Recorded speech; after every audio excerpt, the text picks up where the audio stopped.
Hey. Okay. Okay, so it is September 30th. Duh. Okay, it's 12:37 a.m. here. I've been so busy that I just now have time, sort of. It just feels like one thing after another right now. So, anyways, I have wrote down quite a bit. What would you expect? I don't think you would expect any less. Okay.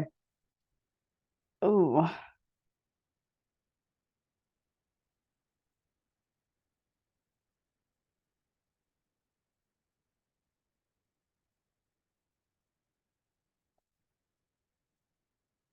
So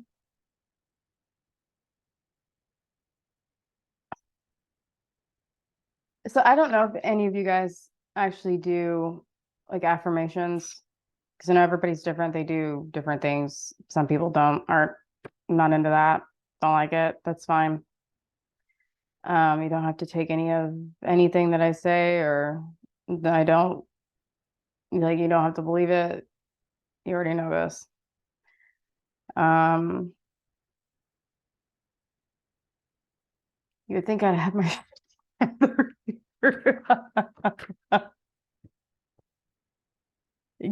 damn.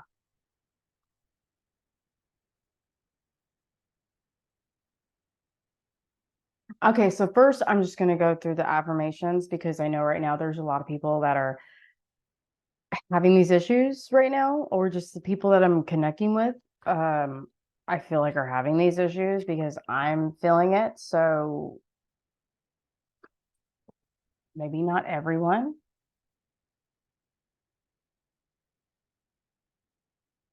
So I'm just gonna go off with well, I have quite a few.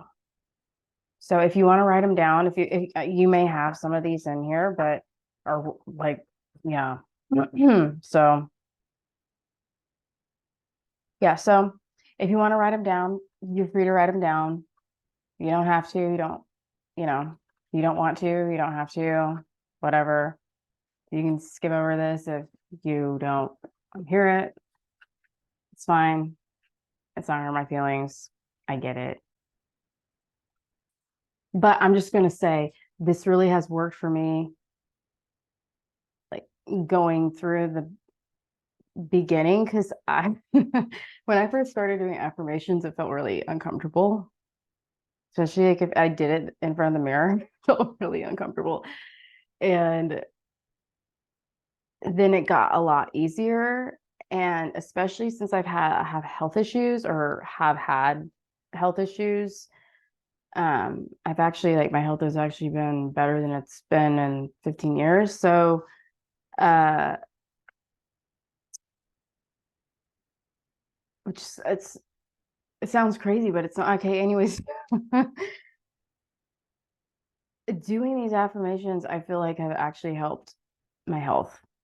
And you people don't have to take that, but there you go. So if you want to write them down, you can write them down.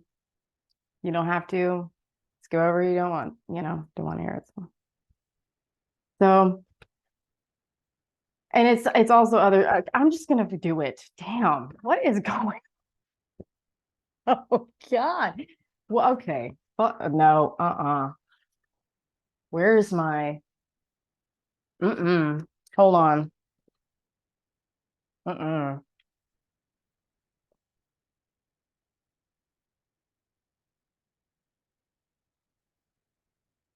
Uh-uh.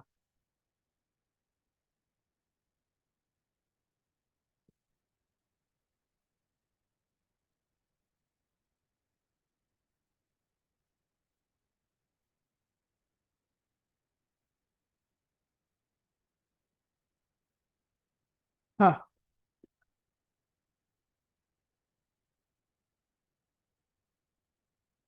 I don't know. I'm feeling like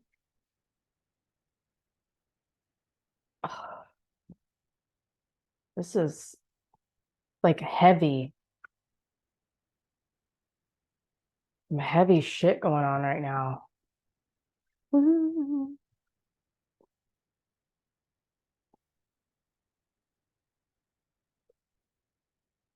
So yeah, anyways, but the collective is going through some heavy fucking shit right now. So I don't, I don't blame. Like I will say it is heavy shit. We're all going in our heads right now. Didn't I talk about spiritual warfare? Here, hold on. Let me go through the information before I forget and I don't do it. Okay. Okay. So I put, I'm gifted. I am talented. I'm youthful. I'm creative. I'm an artist. If you don't resonate with it, don't do it. Don't write it down. Don't, yeah. I'm successful. So I'm a success. Ugh, I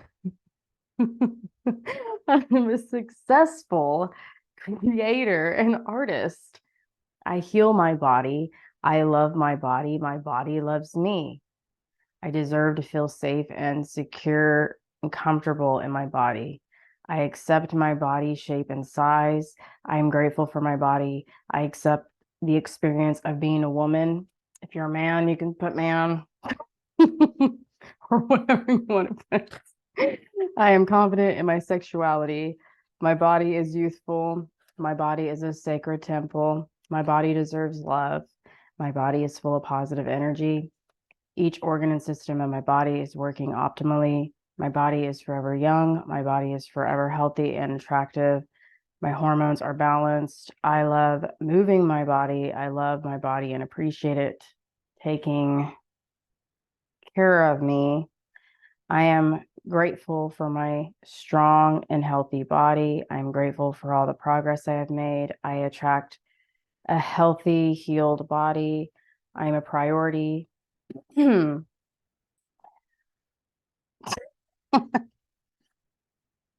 I I am open and receive love into my life.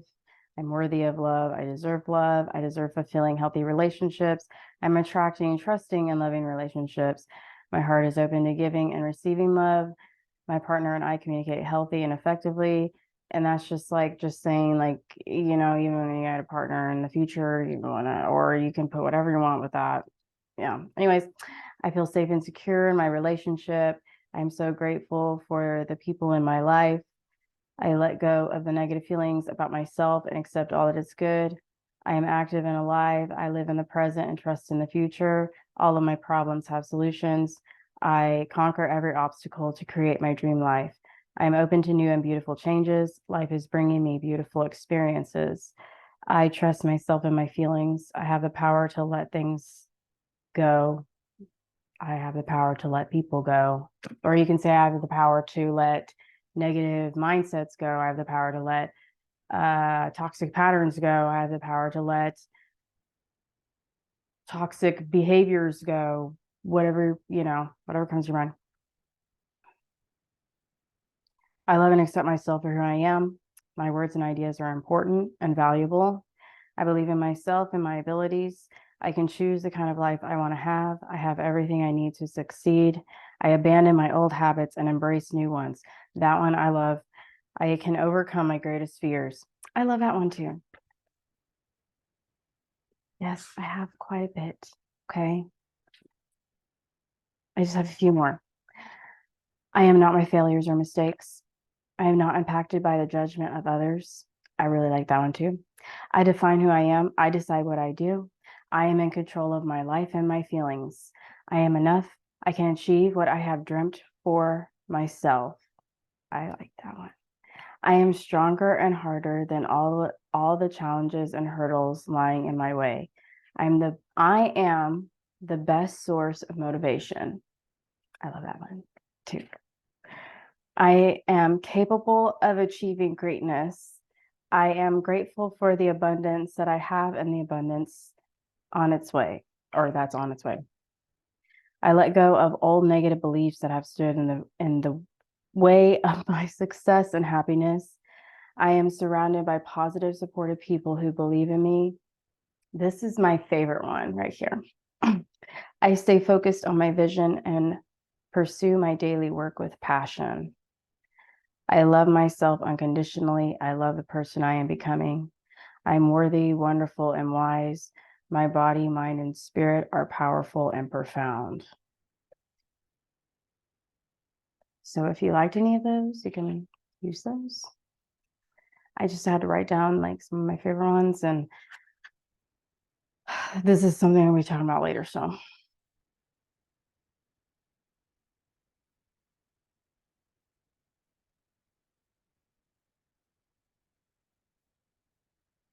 okay. All right. So we're just going to jump right into it. I don't even remember what I was going to talk about.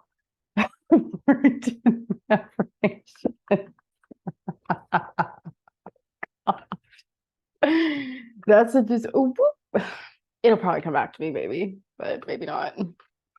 Okay. So we're gonna, I'm gonna teach, or I'm gonna, you know, show again, and we're gonna go through it. So what was it? Last time we did South Node Leo and North, yeah, South Node Leo and North Node Aquarius. So that would be kind of, so this is like an in-between of what's going on. So now we're gonna look at North Node Leo and South Node Aquarius. So because this is gonna kind of tie into a little bit more. So we're just gonna have to see. This the lady, or I think she, I hope she's I hope so. Yeah, I don't know. Okay, so yeah, whoever wrote the last one wrote another one. So I've kind of pulled some stuff up. So it's already kind of pulled up. So I haven't looked at it, but I just like pulled it up real quick. So and yeah, anyways.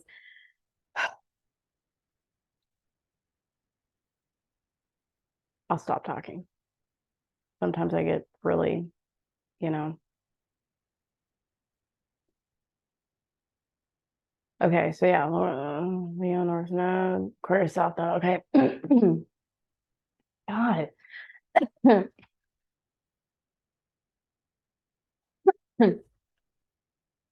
Bullshit. Okay, so what is this? I have, okay.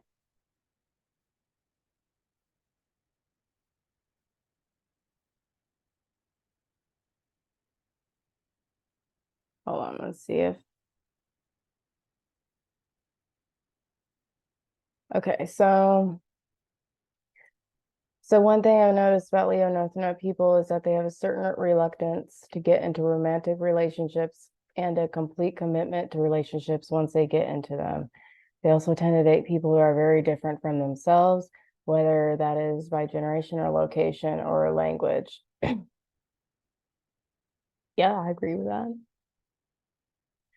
Folks with Aquarius South Node also tend to be expected to behave more maturely than they are ready for at a young age. Oh, damn. And they tend to grow up quickly once they get the chance to do so. A lot of the younger Gen Z people with Aquarius North Node, because they experience an alienation from family while yearning for acceptance from a broader community, tend to have worse boundaries with the internet. Not always, but often.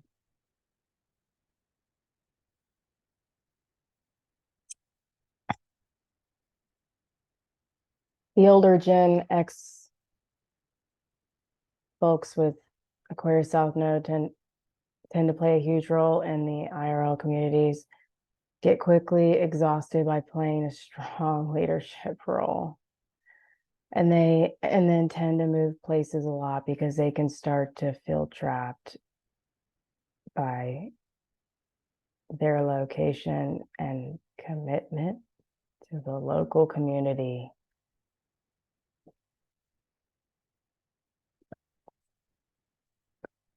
They tend to be the person who everyone feels like they can rely on, who no one really knows much about. Hmm. This is because while Leo Northern people seem like they are always idealistically and naively yearning for some kind of community acceptance, they get exhausted when they completely identify with any group. Their belief in people power is so strong that they experience a disappointment of their ideals within social spaces as total. They often blame themselves for failing to set an example of strong leadership within groups, even when that example was not set for them.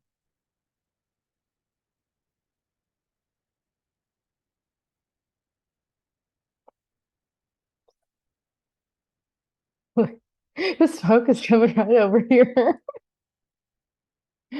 That's funny.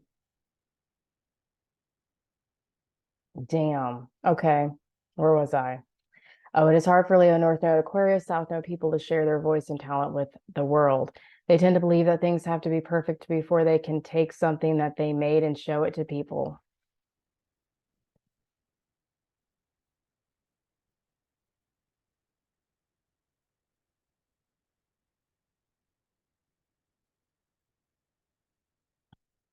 These people are artists and lovers and they are incredibly romantic, but being seen as romantic, wow, that is a lot harder. Oh God. Aquarius South Node people are terrified of what might happen if they are seen to be silly. That is so true.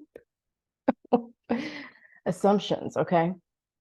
I do think that there is the idea that people with South Node Aquarius are cold or emotionally unintelligent. This couldn't be farther from the truth. Hell yeah. The thing, the thing is, Aquarius South Node people are a little shy. That is true. They have to work at being social, but emotionally intelligent, no. A lot of time, Aquarius South Node people have huge responsibilities at home. They are expected to operate in their homes as if they're adults before they are. God, oh, fuck. They do a lot of problem solving and emotional labor for the family. Oh God, these guys are used to carrying a lot of emotional work. They are anything but emotionally unintelligent. This is this is true. I am people would think I'm shy because if I'm around new people that I don't know, it's not like I mean, yeah, I'm shy, but it's just because I am like observing, I'm like seeing if it's okay. Okay, so this is my problem.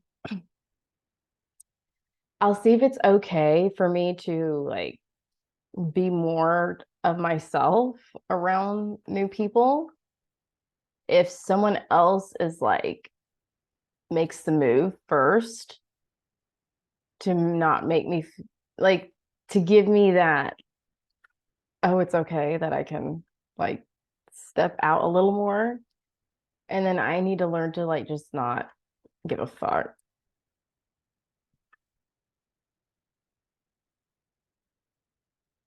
So yeah. Okay, where are we? The reason why Aquarius South Node is reluctant to get involved closely with people is because they are taught that love is work.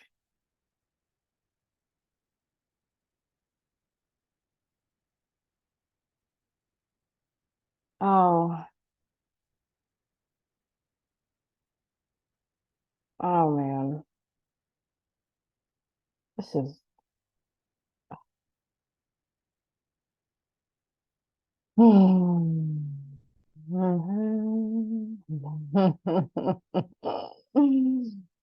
They are taught that love means that you do the work of teaching or listening and giving to another.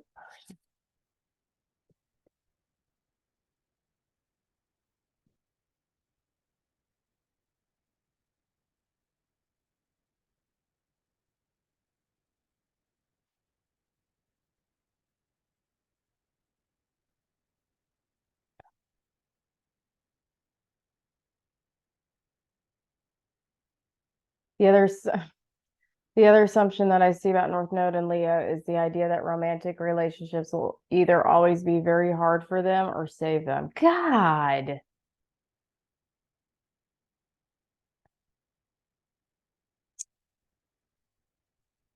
So? Here's my stubborn. So what? This is false because romantic relationships are hard for everyone and they never save you. Well, no fucking shit.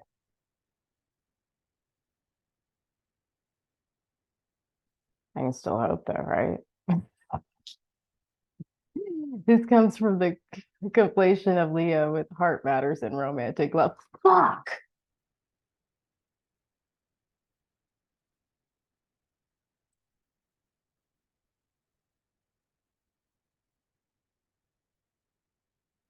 While Leo North Node people do learn from the heart, Leo North Node doesn't mean that they are learning to accept romantic love all the time, but they are learning how to accept their own hearts.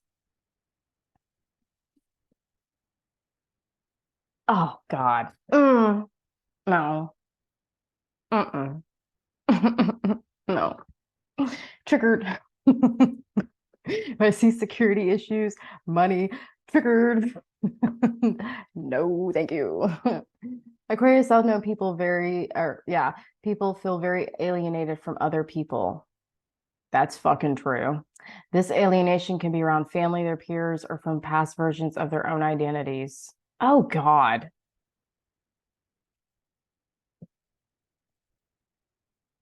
Damn. Okay. There is an expectation of loneliness here. I've seen, and people with South Node Aquarius seem to have this innate acceptance that life will always carry a small amount of loneliness. This shows up in variety of ways. Sometimes you are the only.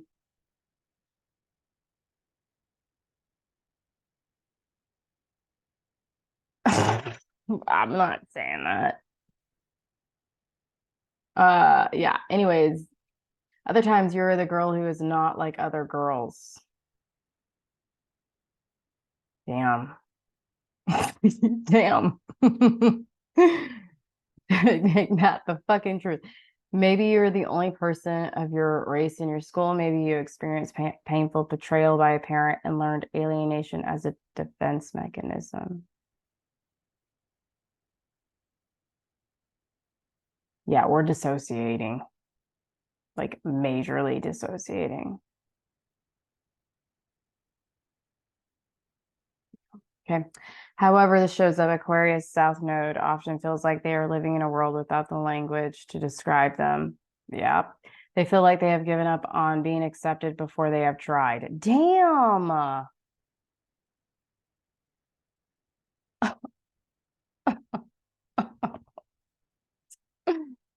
Mm. There is a jadedness here because it is hard to hope. And what Aquarius South Node really does need to learn is the language of hope. Well, that sounds depressing. How do you have a hope if it's that fucking depressing? Damn. Okay, get that on my head. Get it. Okay, where was I? Aquarius South Node people believe in pure love. This is very hard for them to admit because it means that they will need to accept that their hope can sometimes bring them pain. Yeah, yeah.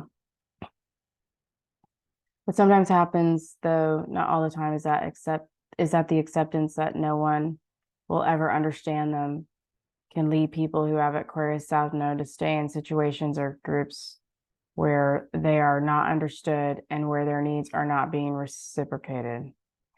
What tends to happen in these situations is that groups of strangers, people Aquarius South Node doesn't know very well, gets idolized.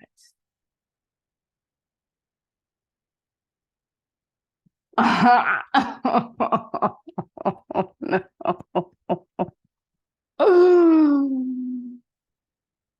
Oh.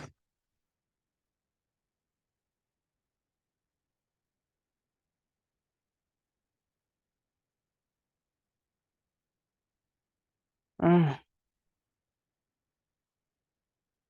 mm.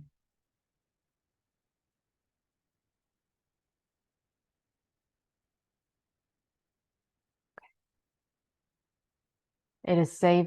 It is safer to love a stranger than it is to love a friend because a stranger never can disappoint you. as long as you keep your distance.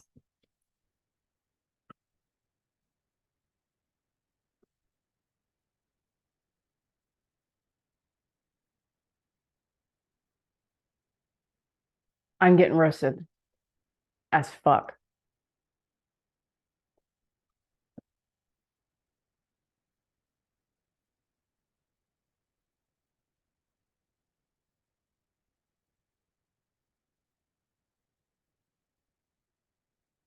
Yeah. Okay. Okay. It is easier and more painful. Wait. Yeah, it is easier and more painful in the long term to believe that true acceptance will come once you find the right people than to understand that capitalism alienates us to one another and working on relationships takes the acknowledgement of real fear and harm. Yes. It's actually what I wrote down earlier. That's fucking crazy. Okay, cool. Fears. Oh, triggered. The hardest thing for Leo North Node to accept is that they want to be loved.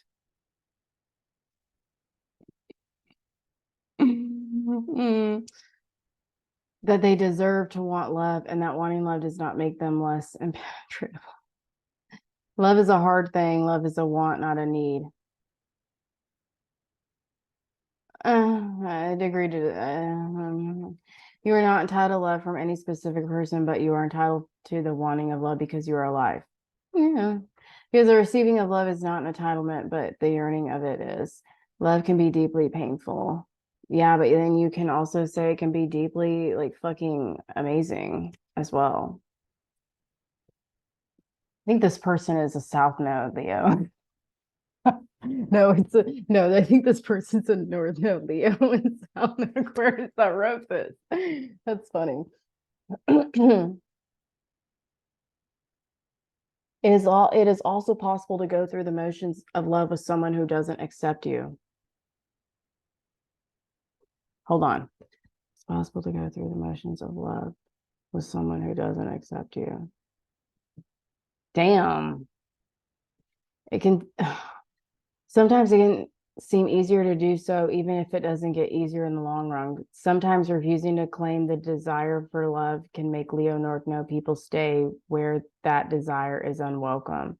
Sometimes this feels falsely safer than doing the vulnerable thing and admitting that you need social acceptance.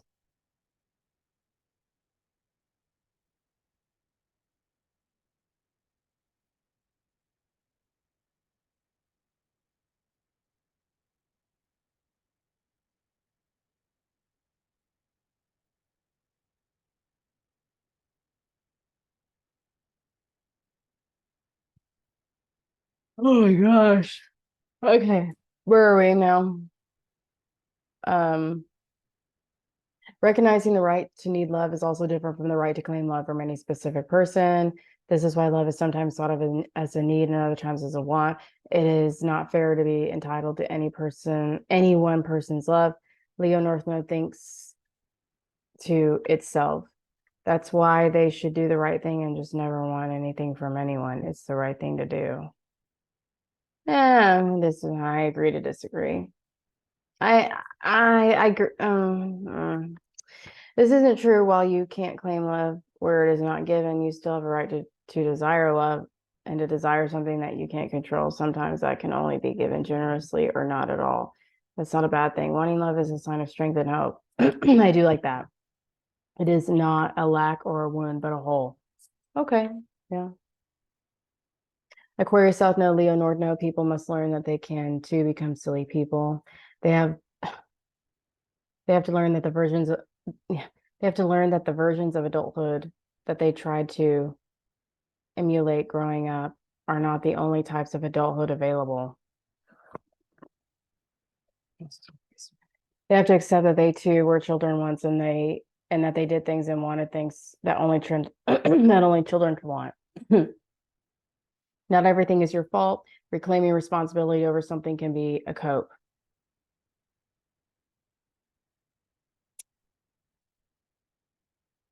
It can be a way of trying to assert control of your own desires. Not everything is a lesson. Sometimes growing up has to do with unlearning lessons. Agree to disagree, but yeah, I still I still like that. So maybe so. Uh Aquarius South Node. Leo Northern people have a watcher on the wall complex in which they like to sit sit back on the sidelines and see something happen before they decide whether or not they want to get involved or not. God, fuck me.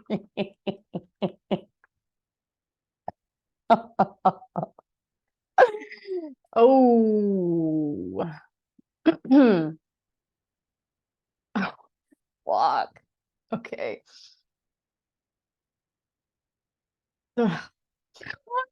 God.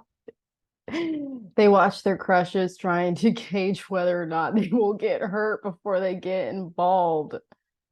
They watch other people play games, resisting the urge to participate because they are unsure or whether or not they belong. What Aquarius, South Node, Leo, North Node people are afraid of is getting it wrong. Yeah, hell yeah. This is because they are so used to claiming responsibility over other people. God, oh. In reality, no one cares whether they get something wrong. In reality, getting it right or wrong is often not as important as just trying it out. That's the fucking truth right there. Aquarius, South Node, Leo, North Node people thrive when they get things wrong. They thrive when they meet partners in the wrong way, when they say the wrong things, when they work the wrong way, when they find work the wrong way, and when they find purpose. Yes, the wrong way. You know what? This is okay. I love this. Okay, so because I've been thinking about this because because it's like all of the things that I just like was like fuck it and I did it. I don't have one thing that I can think of that I've said fuck it and did it and then I like regretted doing it ever or was like, oh, I wish I didn't do that or oh, I felt like that was but yeah, no, I've realized that every single time that I've just like fuck it, let's just see what happens, like that's it, has always actually worked out. It's everything else that I'm just like, I just like go way down in, yeah. Okay, so this one's done. So I'm gonna get out of this. I wanted to look at, okay, so I wanted to look at real quick Chiron and Leo and Chiron and Libra and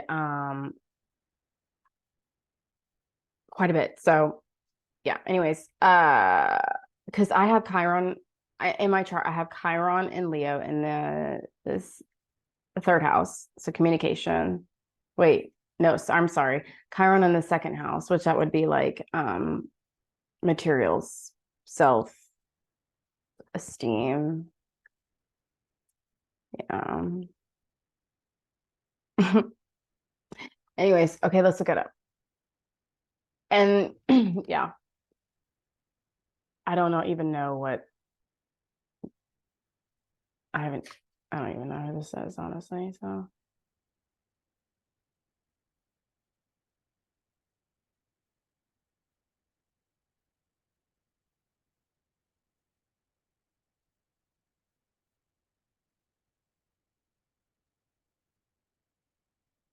so someone with Chiron and Leo will feel that they are not recognized or noticed for their specialness.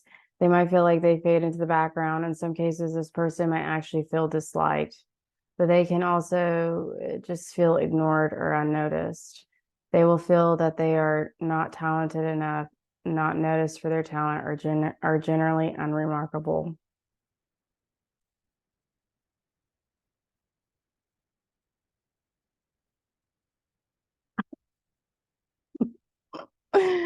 Ow, that hurts my heart.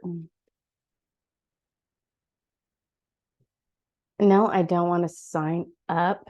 Get out of here. What's funny is that people with Chiron and Leo are often pretty talented in some way. They can have issues related to how they feel about their talent, as well as ego issues surrounding other people's adoration of them. Okay. This is usually because although people with Chiron try to show their talent to others, they aren't actually convinced deep down that they have any talent at all.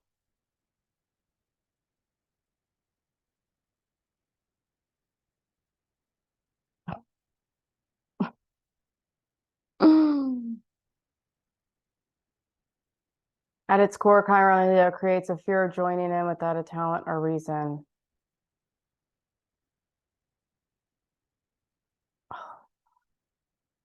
In reality, the person can join in groups or life just for the sake of existing. They are special just for being themselves, but feel worthless and do not realize this. Damn.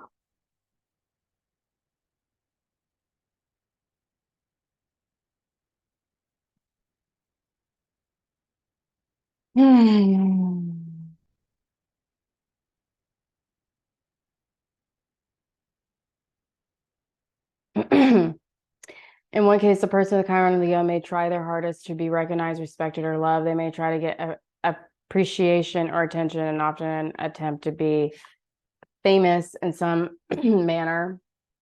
They will do this to try and prove to themselves that they have no reason to feel unworthy, but that does not change the core feelings that they still have deep down. Yeah, I believe that. Actually, I already do know that. And the second case person feels so unworthy of being the center of attention that they avoid the spotlight by any means possible. They will support others in this role, often children, by trying to help others gain. Oh, God. Oh.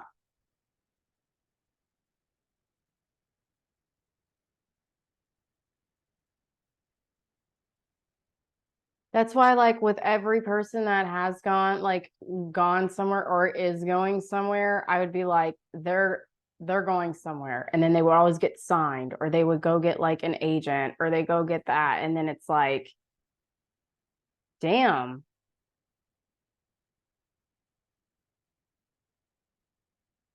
I would be like the one that hooks them up like in the beginning because I would know people. Like I would know someone that could like that knows this person or that person, and it helps everybody else, but I haven't ever got that. I've always been the one that's done that for everybody else.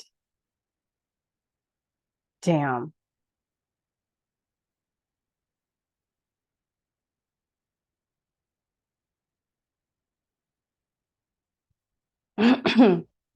Okay. In both cases, the person will be unusually sensitive to criticism.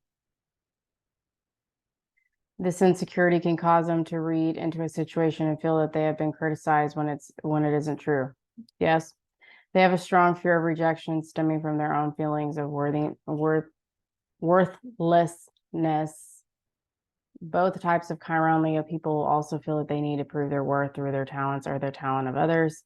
In either case, they are always working towards proving themselves to the world. They don't understand that they have nothing to prove. Fuck. No, it's just like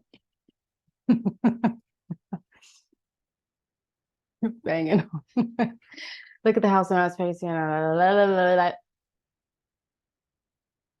While Chiron in the second house may mean that person attempts to feel worthy through money and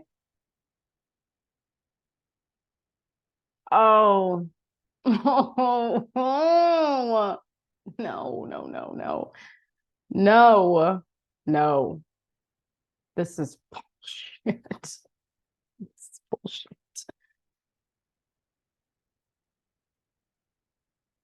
Swoon, yeah, usually as it's a childhood, typically find the person currently ill was stunted in some way from expressing themselves creatively. This person probably did not get sufficient recognition from their parents during early childhood for the ideas or talents, and this left them feeling worthless. The child may have felt unimportant, unseen, or dismissed. Oh, fuck. That they just weren't noticed, or at worst, they were noticed in a bad way, such as their parents remarking on their lack of talent.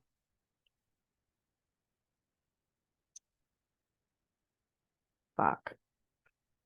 A person Chiron Leo needs to learn how to heal the inner child and accept themselves. It's the lack of self-acceptance and self-praise that causes the wound, although the person probably thinks it is the lack of acceptance from others. Yeah, I've realized that from I don't know how long ago. Sometime like yeah, anyways, I've understood that now that it's me, not the people. The key is to recognize that this person has it within their power to realize how special they are and to find their gift to the universe. With this placement, they have a really important place in the world and a unique gift to offer. But it is up to them to work through trauma and find it. And I'm doing that. Inner child work may be extremely helpful if the individual finds that these issues do stem from childhood. Uh, uh, I'm doing, I'm doing it. I'm doing it. It's also surprising to me that Chiron Leo shows up in so many celebrities' charts. Mostly Chiron Leo is in the charts of people who aren't just famous, but who are trendsetters or global sensations.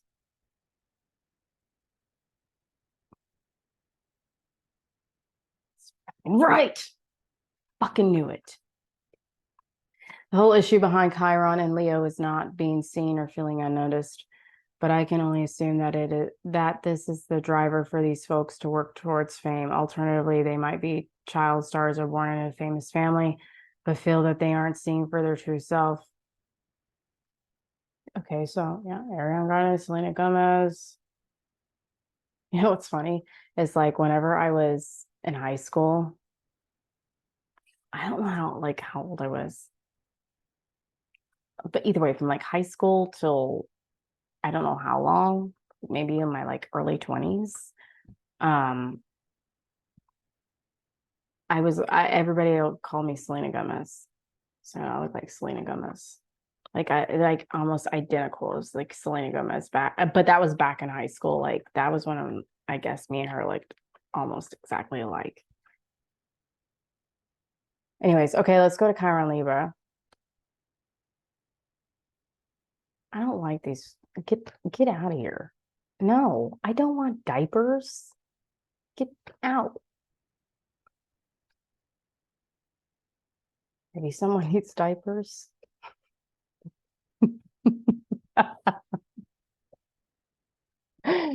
Chiron is yeah, okay, we gotta read. Okay, so Chiron and Libra. Oh my gosh. Okay. Particular rune of relationships.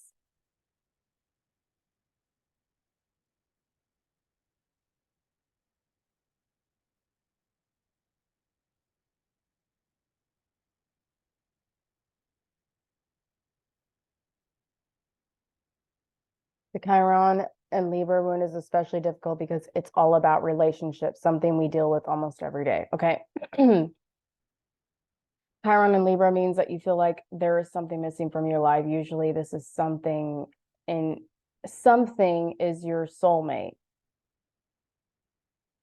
Oh no. Let's not go there, please. The Chiron and Libra rune might feel like a hole inside you.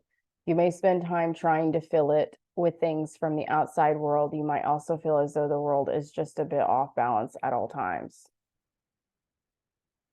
With Chiron and Libra, you are hurt by loneliness, but you are also hurt by relationships. Whether you are in a relationship or you're alone, the wound is there. Chiron and Libra shows itself no matter how hard you try to hide it. There can be a lot of anxiety and guilt surrounding the Chiron and Libra wound. These people typically feel inadequate socially as a child, regardless of whether or not this is apparent to others. Hmm. The Chiron and Libra wound can show itself in a variety of ways. Often these people feel alone and incomplete without a relationship, but they never find the fulfillment that they're looking for in any relationship either. God, yeah, fuck. Okay. The Chiron and Libra wound usually manifests as a conflict in interpersonal relationships. It is really difficult for these folks to have relationships without triggering the wound. This can include conflicts in romantic relationships as well as partnerships and friendships. If you have Chiron and Libra, be wary of self-neglect in relationships.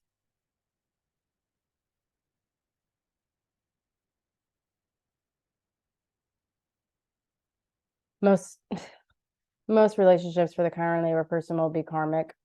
It is important for these folks to focus on relationships in order to heal the wound.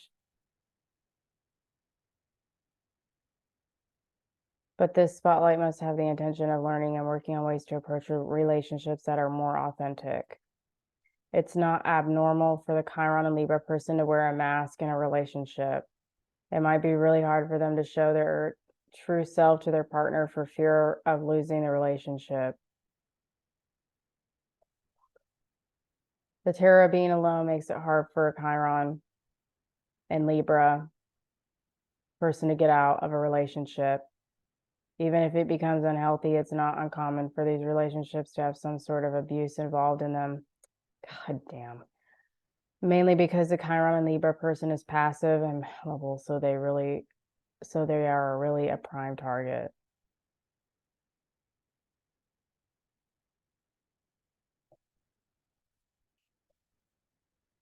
I find that those with Chiron and Libra tend to give far more than they receive. Oh fuck. This is this is most likely due to their fear of being left alone.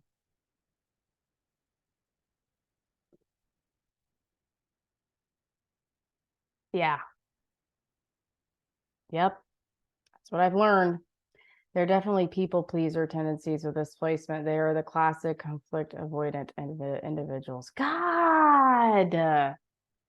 Alternately, oh,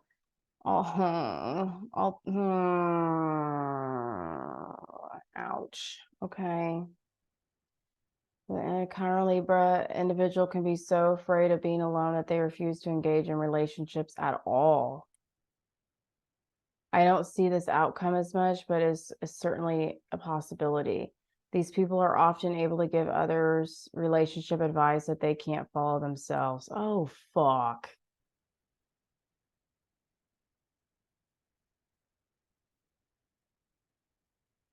Typically, the Chiron Libra person gets into relationships with those who show a mirror image of the qualities they can't see in themselves. They might also give to their partners what they aren't able to give to their inner selves.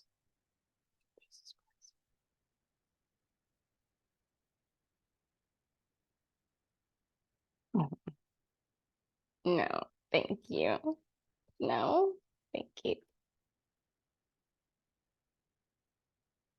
Currently, the individual might live a double life. It's easy for them to hide who they truly are inside if they feel that they must put on a face in order to stay in a relationship.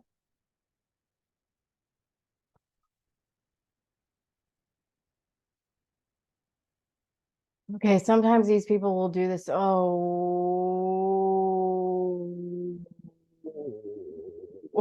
oh no, no, no, no. Okay, sometimes these people do this for years, even while, oh,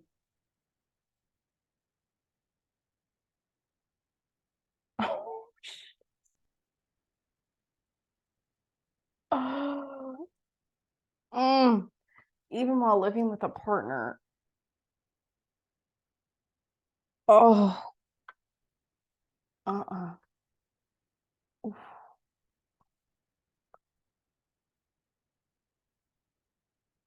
This this really is a classic Romeo and Juliet placement. Chiron and Libra is all about sacrificing yourself for the part. Oh God, for the part. Oh, often individuals do this because they are desperately trying to heal the wound, but it doesn't fix it. I know that now. I know that now. I know that now. But damn, I find that most Chiron and Libra placements are developed in a past life. Unlike other wounds, this wound is about karmic relationships. So Chiron and Libra people will usually meet the same souls over and over until the wound is healed. Oh, fuck. Sometimes these chronic chironic beliefs are cemented by parents or through other early life experience, but the original wound almost always comes from a relationship trauma in a past life. What the fuck is this bullshit? The first step to healing Chiron and Libra is to recognize that the true soulmate is within. The Chiron and Libra person is constantly looking to fill that soulmate void with other people, but they will only feel truly complete by connecting with their inner self. You will find that this placement that others reflect your own needs back to you. If you see qualities in others that you feel you lack, then it's time to try and discover those qualities within yourself instead of outsourcing. Yes. Yes. You'll need to learn how to be authentic in a relationship without hiding any part of yourself. Mm-hmm. That's fucking hard. That's hard. You probably you probably feel fear that you might be left alone if you do reveal your true self. Oh. Mm. But this is fear that you have to process and move through. It's okay to be afraid. The lesson the Chiron in Libra is to do it anyways. Mm. Oops. Unconditional love for the self is something that will be helpful for you to develop. You will learn by doing this work that separatedness and aloneness were simply illusions. Oh God. I find that energy work can be especially helpful as well as meditation and inner work. Yes. That's actually what helped me. Actually, it's like I said, it took a while. It didn't happen overnight. You can watch my videos from the beginning and you can tell like it didn't happen overnight. It did not. Okay, so that one's done. You know what? I was thinking too, Chiron and what is it? Virgo. I was gonna do seventh house. Oh, that came up, but let's do that. Versus Chiron and Virgo in seventh house. Ooh.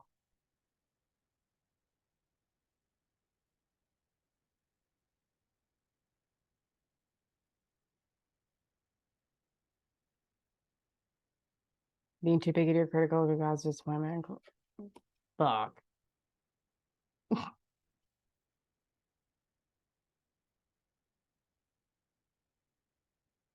Let's try it.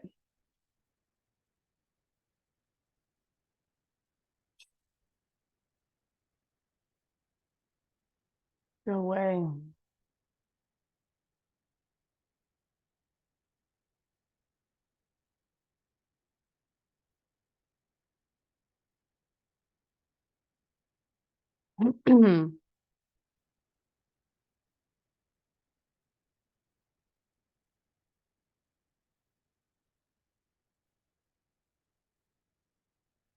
Oh, damn. So yeah, it says depending on what sign your Chiron is, it'll indicate what part of relationships scare you the most. For example, someone with Chiron and Cancer feeling unlovable may manifest as someone who has difficulty being vulnerable for fear of the rejection they know is impending. Oh, fuck. Fuck this. What is this? What is this? Oh, oh. What the fuck is that? Okay. Go away, ad. I don't want you there. Go away. That's distracting.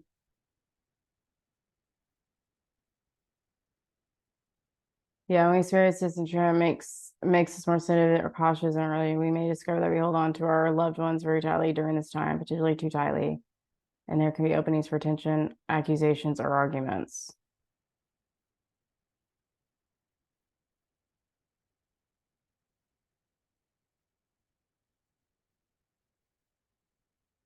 You know what? Well, I think okay, so I don't.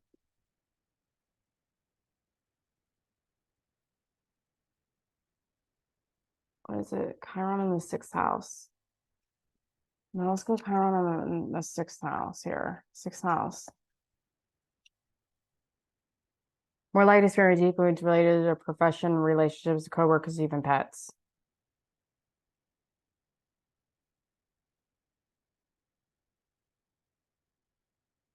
Right? According to individuals in this placement are more likely to experience deep wounds related to their profession, relationships with coworkers, and even pets. They may have a lengthy. The fuck is all this bullshit? Go away. Distracting as fuck.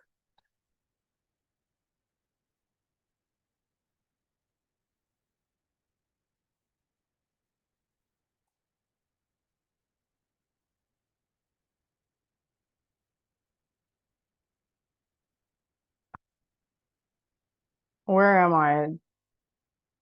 They may have lengthy history of health issues, be disorganized, or have an extremely sensitive stomach. It is also conceivable that individuals with Chiron 6 house are hypersensitive to everything they consume, including prescribed medications. They may be continuously called into duty or overworked to the point of exhaustion in the workplace. Oh, fuck. Their colleagues may also be a source of difficulty for them. This is fucked up. I know about this shit. In addition, these individuals must abstain from drug use and undergo regular health examinations while developing healthy practices. Even if they do not have any health problems, they should still maintain a healthy daily routine and keep their surroundings tidy. Chiron in sixth house indicates that your pain manifests through your occupation and involvement in the community. Your wound will be most visible where you spend the majority of your time, work, education. Frequently felt different from their peers as children, and this sensation could persist into adulthood. It really manifests in both daily and health-related concerns, depending on which sign Chiron occupies in sixth house. The wound may involve medicine, health, or illness. May cause OCD.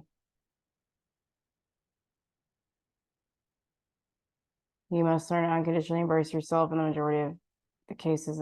The difficulties associated with Chiron stem from the desire to deny his or her true self.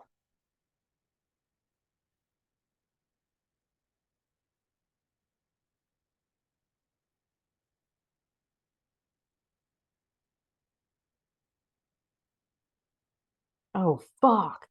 These individuals tend to have numerous phobias, which can attribute to their dread of contracting fatal diseases. They must realize that their mental state has a significant impact on their health. That is fucking true. Because I just realized this today. I was just thinking about it. My mom, okay, so my mom, when she had cancer, and we were told, so she got an infection, and this was like her second chemo treatment, and she got an infection. They didn't know what it was. They couldn't figure it out what it was. She had like 105 fever.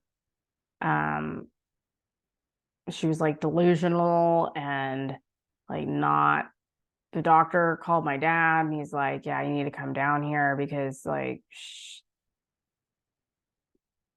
this is it. And so yeah, whenever I went down there, I'm pregnant with Wiley, so I'm like 6 months pregnant. 6 months pregnant.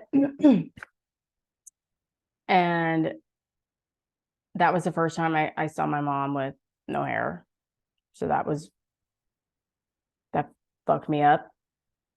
That I still can picture that. Like, yeah. And yeah,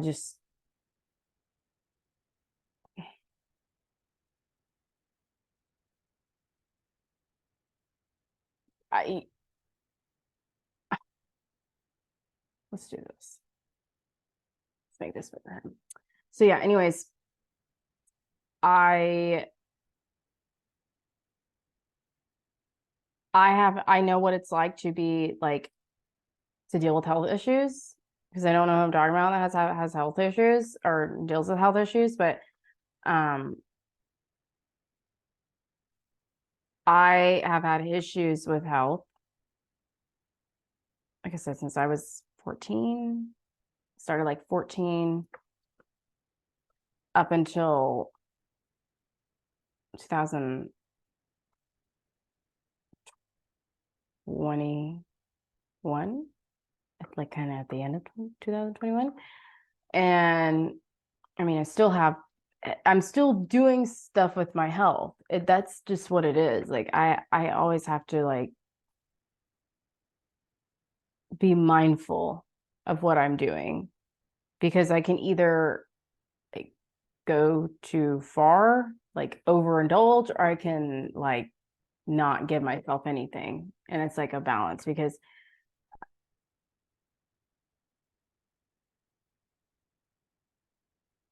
but yeah, anyways, I was in the hospital. So it was it was a weird experience because I hadn't had Wiley yet, so I haven't taken care of really anyone yet like that. And I actually had to, you know,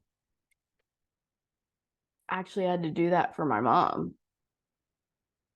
And it was like weird because I thought my mom, like I was a baby at one point. My mom was like doing all that. And then now I'm an adult and I'm doing that for, like to my mom. It was just really,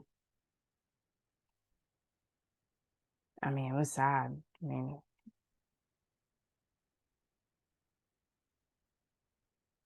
but I get it's it's hard on both sides to be like a caretaker. Like you're trying to help and take care. I'm not saying like fully, but you're trying to help and maybe take a little bit more from somebody who is having health issues. And then having that guilt and shame as a person that has health issues because you feel like a burden. I've always like felt like a burden whenever I'd have like health issues and there was nothing like it was not my fault. Like I didn't, but it was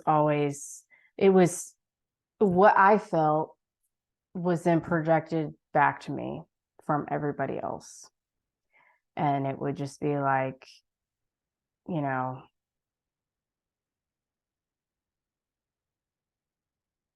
and the other thing I thought like because I have endometriosis and PCOS. If you don't know what endometriosis is, I mean, you can look it up. I mean, the endometriosis is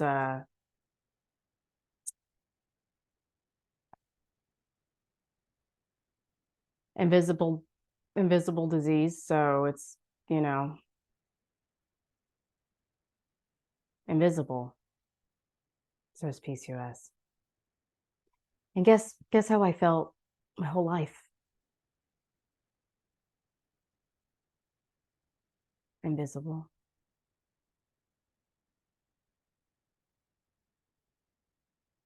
Guess what I have issues with? My mother, my father. Endometriosis is you have higher estrogen. PCOS, you have higher testosterone. It's unbalanced. My masculine and feminine was unbalanced. So I ended up, people may not feel that way and think that's what it is. That's fine. I'm not saying that's either because that's a that's a bold statement there. But once I started actually working on myself and doing those, affirmations and actually just like trying to change my mindset on how I feel about myself, because my mom would always talk about her body, and it was just like, and nothing ever was good enough, like for her was good enough. Like it had to be a certain way. If one thing, she finally get one thing done, and then she's on the next thing to like put herself down about. And I'm like, just give it a rest, please.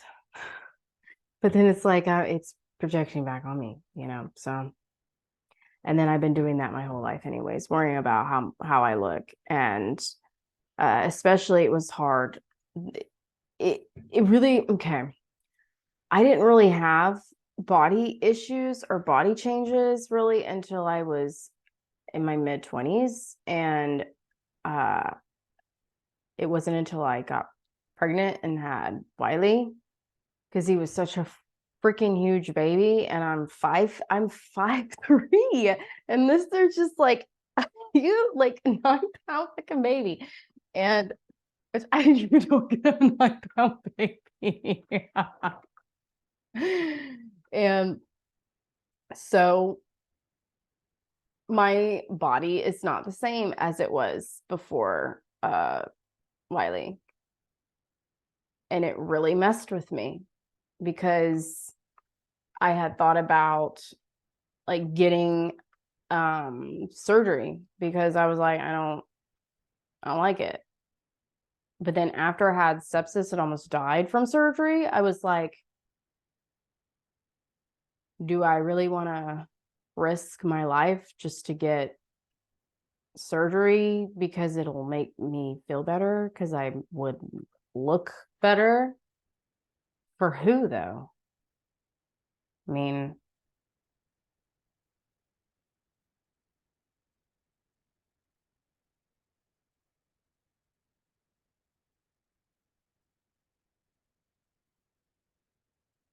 because that's not going to change it. Like, you go get surgery done, and yeah, you like it for a little bit, and then you're on to the next thing that you're like picking yourself at. Because when I had, you know, braces, when I had braces, like when I was 18, 19 years old, a little bit older, because I had to pay for it, because my parents didn't have the money for it. I asked every year since like sixth grade.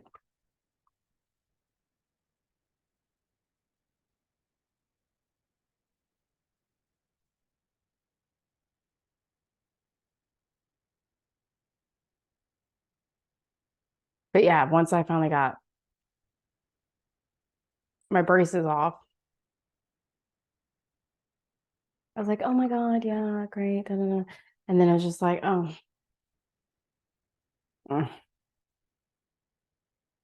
it's on to the next thing.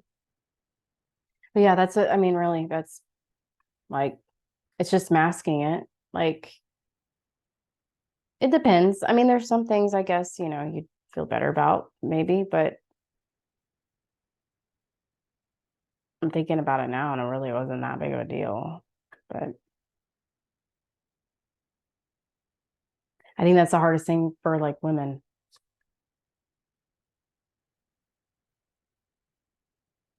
especially during pregnancy, how society treats us and thinks like after we have a kid that you should just like snap right back. Like you should just be right back to your pre-pregnancy weight. That's not how that shit works. I mean, honestly, women that I mean, should I mean it it should be praised. Like women should be just like celebrated when they have a child. The other kid's literally bringing a soul into this world, a soul into this world. How fucking cool is that? Like actually, like life, soul. It's fucking badass.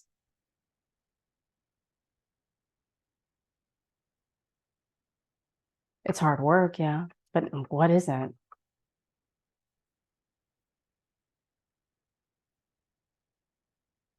But yeah, that's the fun thing about sort of fun thing about having a child is you're literally going through a death and rebirth. When you have a child, you're literally your old self is like died. You're not the same.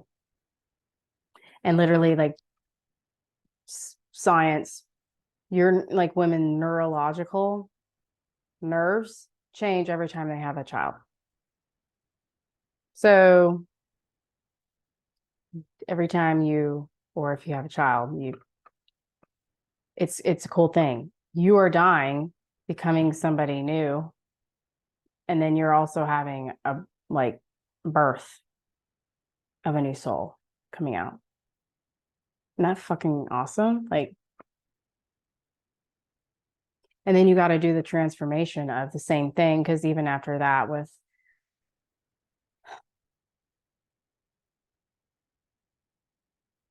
realizing like, yeah, your body's not going to be the same.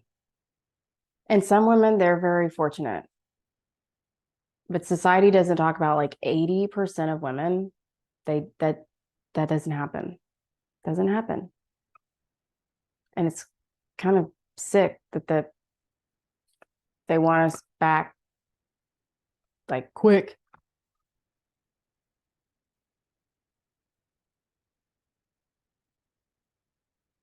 Damn, we just did all that work. Fucking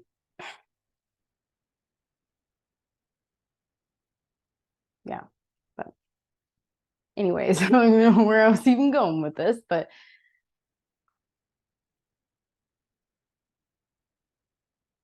I've been a caretaker. I've been one that's been taken care of, and they're both equally hard. They're both equally hard and frustrating. It is. But you know what? You can sit down with the person, either one. You got to sit down and talk to them or talk to whoever it is, like, and figure it out. You got to figure out what is going to work for you, especially the person that has health issues. If you have health issues, like you got to figure out what works for you. And it's hard in the beginning because I didn't know. Like I didn't know like what I could do to make my health better. But what I would start doing is I would write when yeah, I would get some kind of like flare up or like really just pain or whatever symptoms, like I would write that. If I ate something and it did something, if it whatever it is, I would write that. And so I had remembered. And then I would keep trying other things to see what worked and what didn't. And it's literally that's what you have to do. You have to go through all of that to find what like works for you and your body because it's not going to be the same for everyone because everyone has different body and different health issues. I can only speak through mine. But what else did I do? I don't know. I talked about it in the last videos in the past. I can't remember right now. But it's not it's like frequency, but it's not it's like medical, but I've talked about it before and you may be able to find it, but I started listening to that. I think it was like sapien medicine on YouTube. That was what it is. And I started listening to that. That was like very beginning of this year. So like January this year. So I started listening to that and listening to other things because he has videos for every single thing you can even think of. He has videos even for like vitamin C. He has videos for like um, gray hair, teeth whitening. Yes. Like fixing your spine and this, stomach issues. Like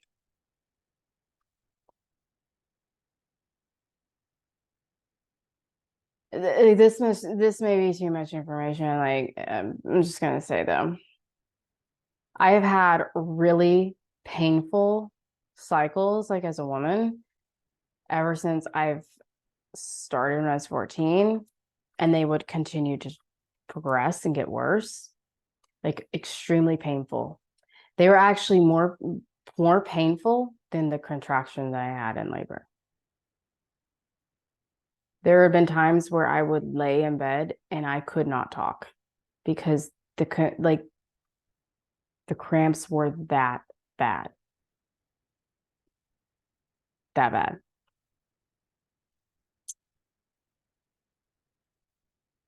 But this is the first time in since I was 14 when I started doing all of that and with listening that I'm having cycles, normal cycles. No pain. None.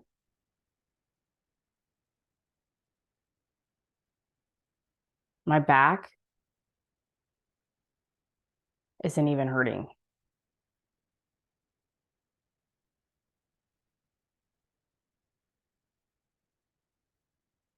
I'm just like, did I just heal myself? I feel like I did. I'm really curious. I would love to get another MRI just to see. Wouldn't that be something? So, okay, yeah, real quick. Let's go back to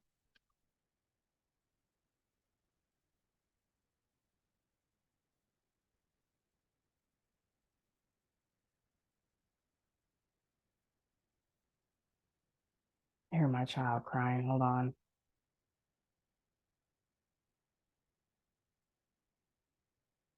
He got up earlier.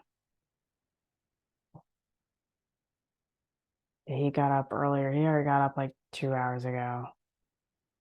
This is a rough night. Poor guy. He just he needs a lot of love. But I'm tired. Like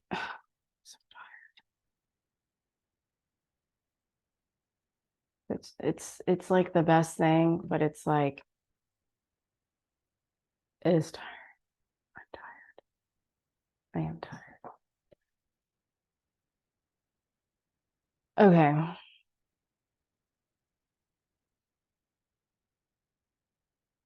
So we're done with that one. Oh wait, no, we're not. Wait, maybe. Hold on. Oh, never mind. Because however, this position also allows you to discover vitality, energy, and robust sexuality within your own body. Long term, taking excellent care of your body. Recognize, yeah. I just said that. Isn't that crazy? Yeah, stress can really cause a lot of issues. Like if you're like phobia and you're having fear too, like that's also caused me a lot of issues.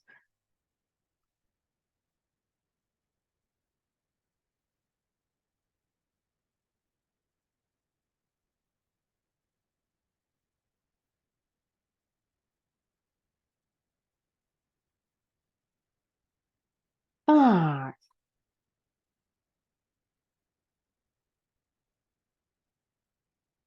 yeah, possessing healing abilities.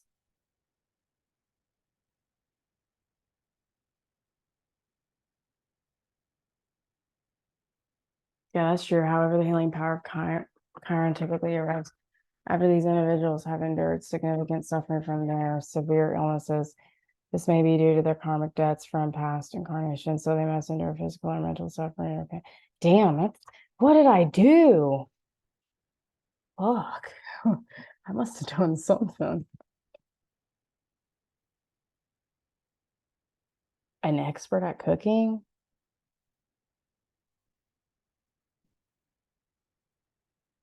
the only okay, I'm not a fan of cooking. I'll cook if I have to, but I'm not a fan of cooking. But baking, oh, oof, oof, yeah. I will bake the fuck out of whatever. Pies, cake, cupcakes, brownies. What else? I don't know. There's a lot more than that, but I love to fucking bake. Bake that shit. But cooking, I'm not. Mm, I know I need to step that up with the cooking, but I can cook and I'm actually perfecting my fried rice right now because I fucking love fried rice. I fucking love it. If somebody said, what is the only if you can only eat one thing for the rest of your life, and that you wouldn't get tired of it, what would you eat? I would say fried rice. I love it. It's I'm perfecting it to be the best of the best. So, oh shit, that's my problem because I like to perfect perfection. Fuck. But it's got to be good though. Duh, it's cooking.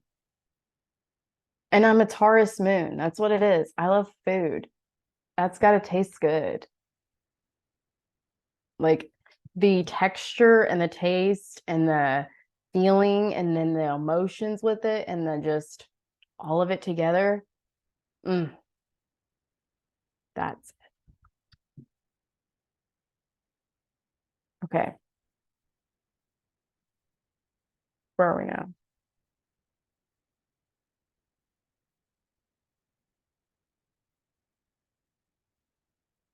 I'm tired. Okay.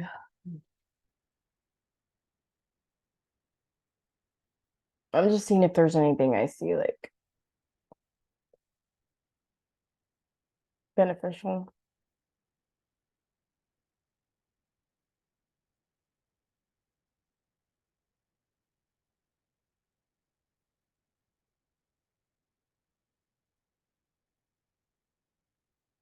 Awesome. Okay. And then yeah, I have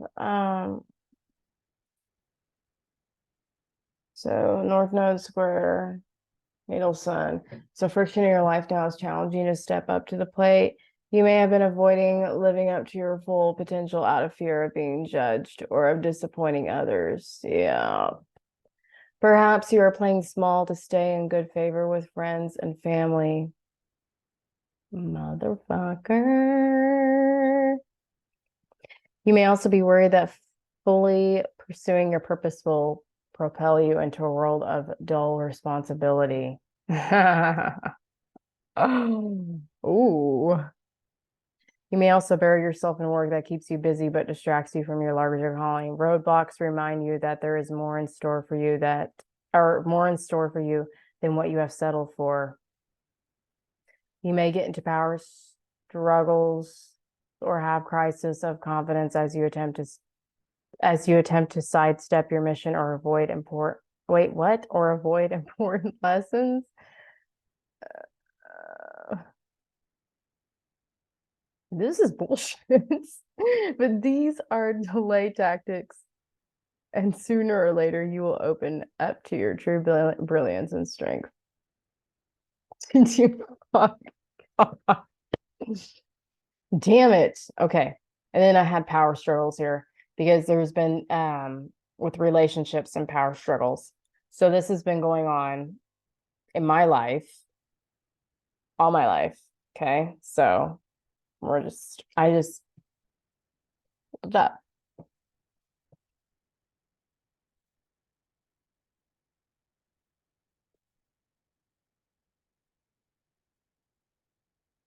The power struggles often manifest as you push to get your way on important topics where opinions or visions may differ. Yep. This may involve ignoring your partner's perspective or needs or crossing boundaries they have set. Fighting for influence and control may become evident early in the relationship, but in some cases, it only turns into a roadblock when important topics are discussed and not resolved. Damn. Some of these topics include whether or not to have children, parenting styles, where to live or go on vacation, how to spend and make money, religious beliefs or practices, moral, political, ethical matters, lifestyle choices. Yeah. Power struggles may also result from one partner's emotional challenges.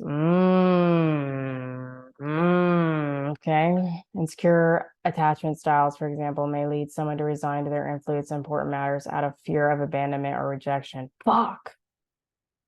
Bullshit. Personality disorders like narcissistic personality and antisocial personality may make someone more likely to want to exert control and power over their partner. Only a mental professional may be able to accurately pinpoint if a mental challenge is the underlying cause of unresolved power struggles. In some sense, every relationship involves power dynamic, but not necessarily a struggle. It's natural to disagree with your partner on some topics and want them to see things your way, but being a committed relationship may imply negotiating how everyone's needs are met, yeah, which in turn involves compromise from both partners. Power struggles typically don't become a challenge if both partners understand the need for compromise.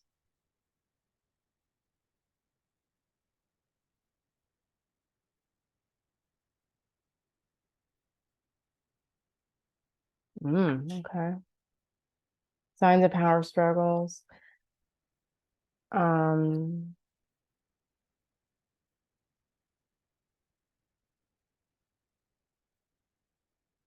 have trouble seeing things from the other person's point of view, have difficulty compromising or arriving at agreements, engage in controlling behaviors, resort to manipulating tactics, hold grudges, don't respect boundaries, feel they don't have a voice or vote in important relationship matters.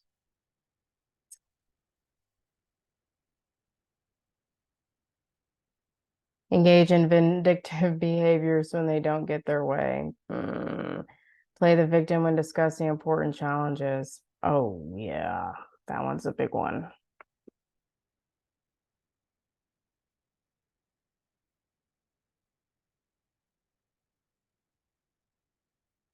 Active listening, assertive communication, and choosing love every day are also important in preventing and resolving power struggles in a relationship. Avoiding getting emotional, especially letting anger control you. If emotion is starting to overcome you, try to take deep breath. Oh, you don't know the anger. I've worked on that. I've worked on that for a long time. I've worked on that for a very long time. It runs in my family. Boxers, like literally my papa that was from Peru. He boxed in Peru, and then he married my mama and her dad.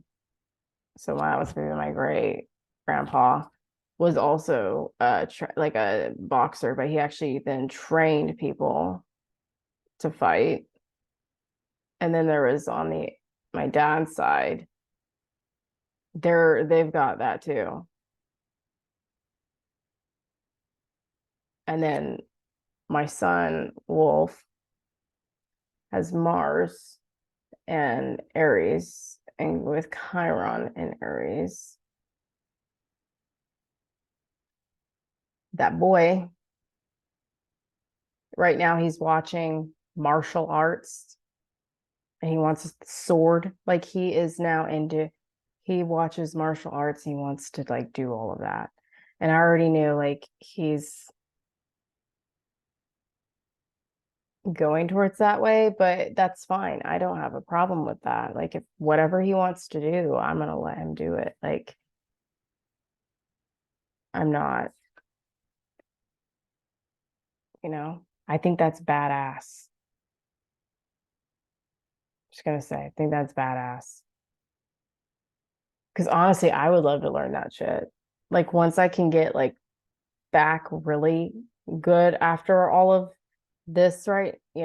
This that I'm going through, and I can get my body back into like more strength.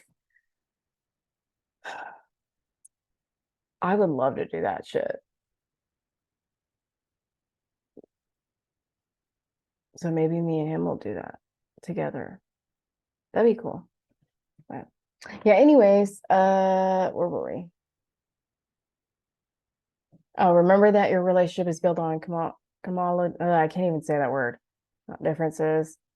Figuring out what everyone wants and be willing to make concessions, trying to be specific about expectations, trying to empathize with your partner and seeing things from other perspectives, respecting differences in opinion and validating your partner's point of view to make sure everyone wants are considered.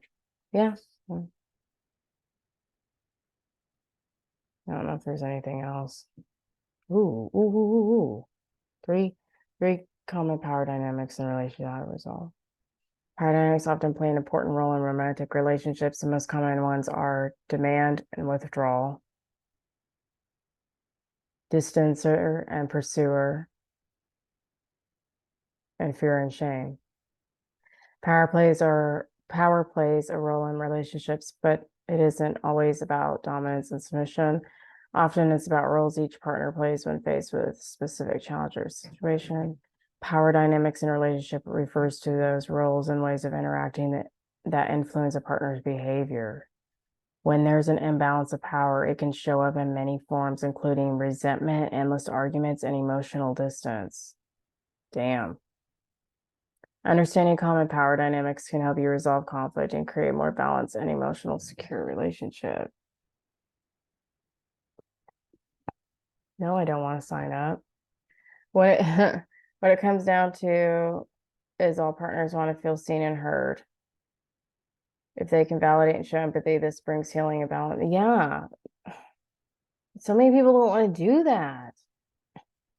Validating each other doesn't mean agreeing on everything, but rather make sense of your part. Yeah, there we go. Power imbalances in relationships often arise around specific finances. Oh,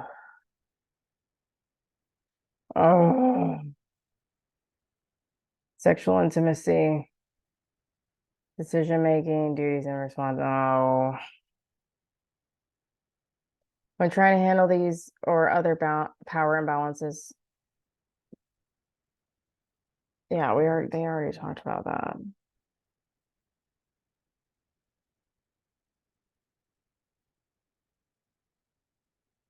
Demand and withdrawal demand refers to one person feeling their needs are not being met and that their partner is ignoring their request. The demander may feel they're constantly asking for something but never getting through to their partner. That can result in frustration, resentment, shouting, discord. In contrast, the withdrawer handles their partner's requests with avoidance. They may be trying to set a boundary in the relationship but not making it clear. Some may feel as though their partner is demanding them to take on more responsibility, so they avoid it as an oh.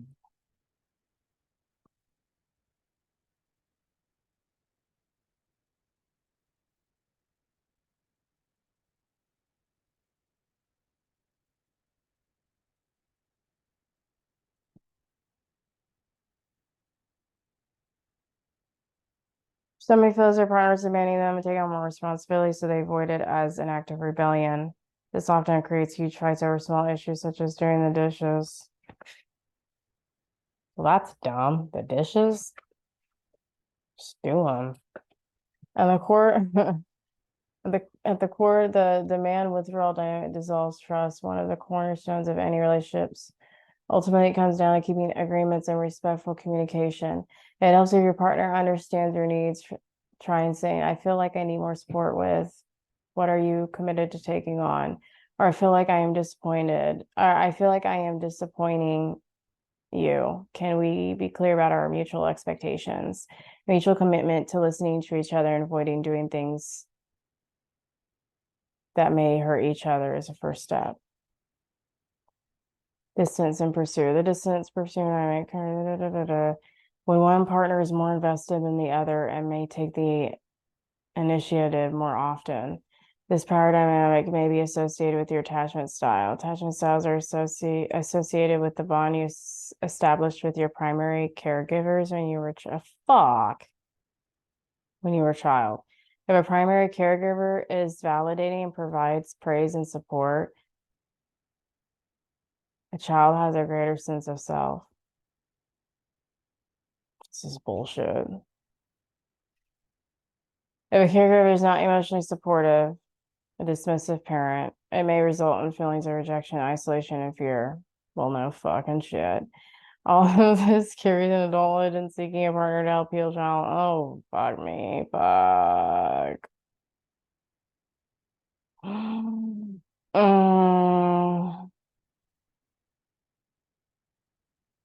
This creates power imbalances I see often. One partner becomes a maximizer, energy out and confronting, and the other partner becomes a minimizer, energy in and withdrawing. Damn. Different love languages, the way that we give and receive love can also come into play according. For example, one person's way of showing love and interest may be to send 10 text messages the partner throughout the day. A partner who doesn't identify with these expressions of love may end up feeling smothered by, oh, I never thought about that. Damn.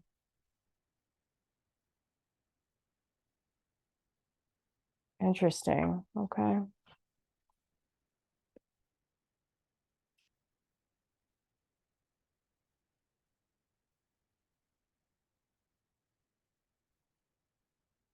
So stepping out of your comfort zone. For example, the distancer might consider initiating, planning a date, or being intimate. This can be a bit awkward at first, but can actually create a healthy dynamic of transitioning power between you and your partner. And when addressing this power dynamic, it may help for you to think about how the other person likes to be loved rather than how you want to be loved. If both think this way, each partner receives what they need and provides what the other own. If you're in shame, power dynamic may play on one or both partners' insecurities or emotional pain. The dynamic often has to do with the fear or anxiety experienced by one partner, how it can elicit feelings of shame or avoidant behaviors in others. This in turn may lead to withdrawal or aggressive behaviors. These dynamics are often rooted in past unresolved trauma. So requires trust, vulnerability, and space to process. Yes. Name your vulnerability and trust your partner cares enough about you to honor it. If you know your partner has a trauma history from a previous relationship, help them feel supported. If you feel that shame is arising around your parents and body image, be vulnerable and honest with your partner about it. Trust that they love you and will not use it against you. Yeah, but what do you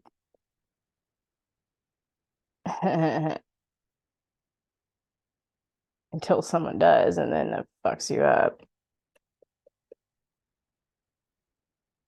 Interesting. An example of this could be I feel self-conscious when I'm in my swimsuit since I've recently gained weight. I am afraid you are checking out other people and comparing them to me. And a loving response would be, why don't you try working out if you want to? Oh,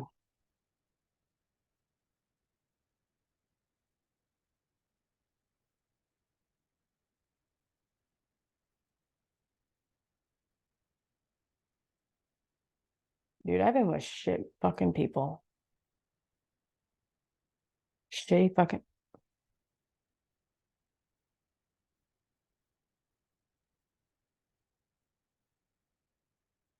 They never deserved me.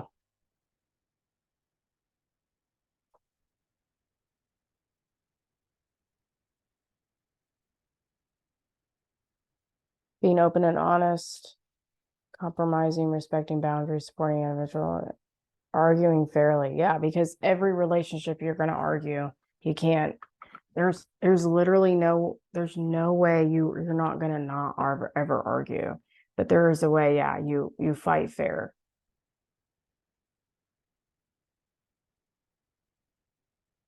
Yeah, and if you have to think about it, you say, I need to go and like think about it. You don't leave, you just go maybe in the other room and you actually, and then you can come back and you can talk about it. You go sit at, go sit at the table, have a piece of paper, write some stuff down, what can we work on? What can we do? What can we talk about? Um, how can we move forward with this? What can we try different that can work? Uh, maybe we need to switch something up, whatever it is, like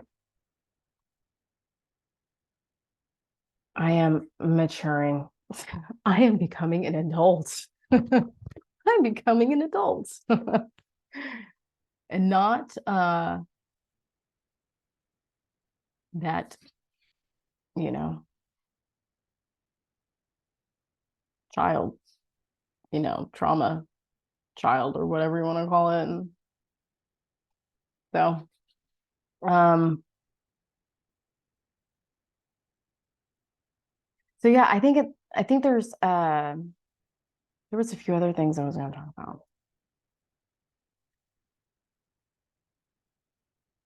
because I keep having things come in that are I keep having more things come in.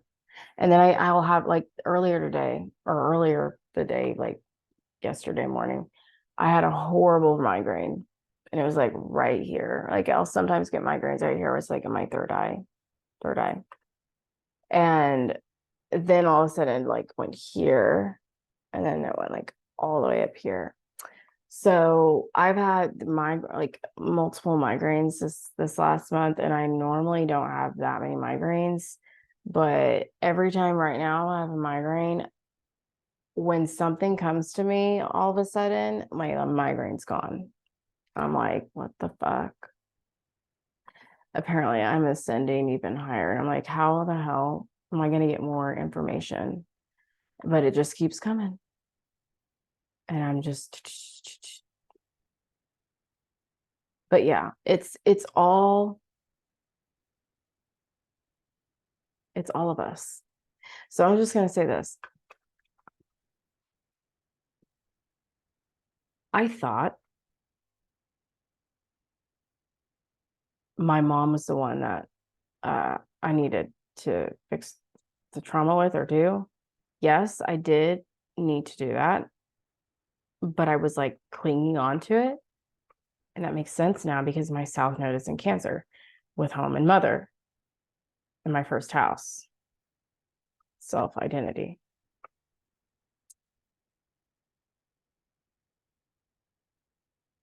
My dad. Actually, you know what? Let's look. Let's look at my chart with my dad. I need to pull it up first. Where's my dad at? Dad. There we go. Oh, yeah, let's do that. Okay, let's try that.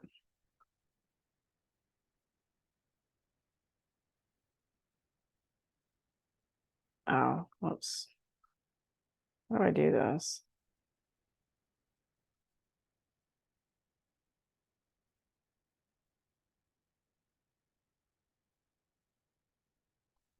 Oh, here we go.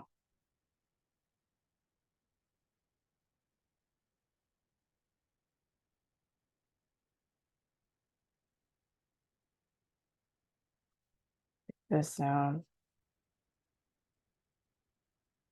Okay.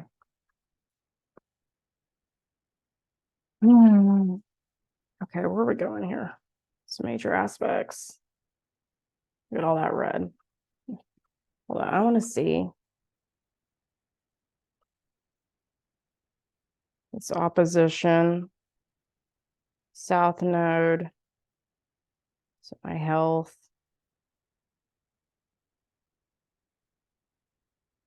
Moon, and I see roots, Mercury. Hmm. Okay.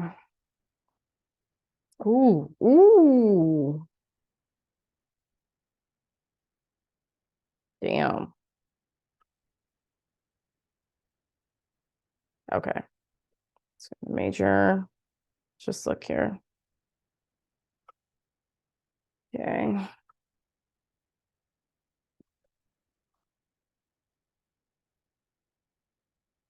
Look at that. So there's Chiron here with ascendant. So that would be like your outward. That would be like your outward self. So outwardly. Um and so it's in Taurus. So my moon and Hygeia is in Taurus. So that means that I felt the wound, the Chiron with my dad with my emotions that affected my health.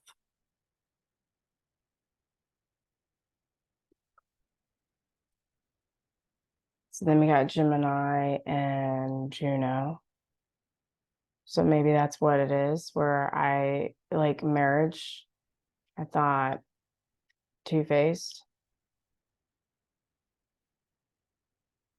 but then now I looked at it like and actually looked at it and see that like it wasn't. It was just people change and they're allowed to. And it's not, yeah. Wish I would have communicated a little bit better though. And it still did feel like a betrayal just because it was so strict. But either way. And then here we got Cancer, here we got the moon and IC. So the emotions and roots. So that's what I was talking about. That hit, so Cancer would be in my first house. So that would hit in my identity.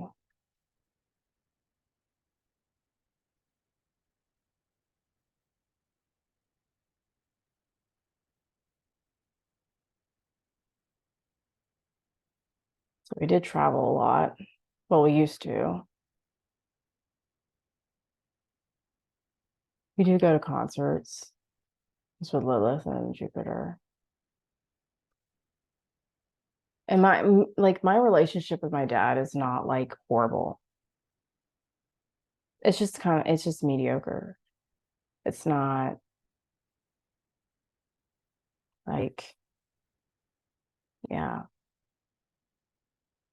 So we got South Node and Virgo. Hmm. Ooh, Pluto's in detriment.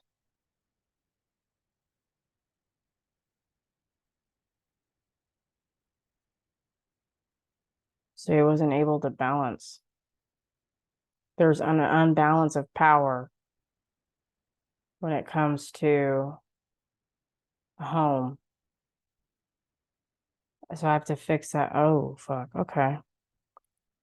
We got Scorpio here, descendant. Descendant would be like, um,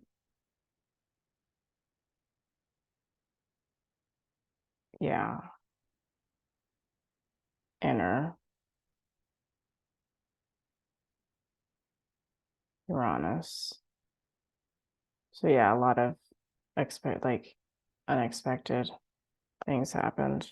Like a lot of like a death and rebirth.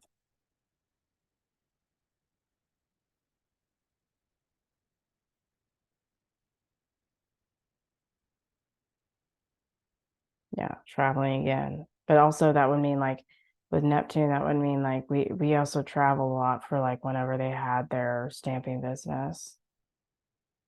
But Neptune would be like dreams and Capricorn, I got Venus and Haven. Interesting. Well, look at that. It was like North Node and Pisces. And it was Saturn and Bi-Moon. So there was limitations for me to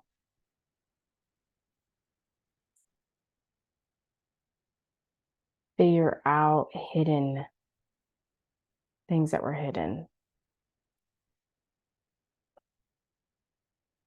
But I talk about that, it looks like here in the 11th house. See, look at that with Hygeia.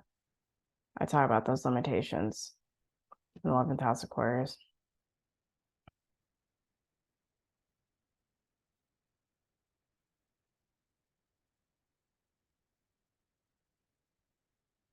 Yeah, had to fight. I had to fight. I wasn't able to speak up. Look at that. Son of the palace. Like I was a warrior. Had to be a warrior. Had to fight for myself. So then we got 9th house here, Venus. Yeah, traveling. Be also for jaw, right? Because that's kind of a line.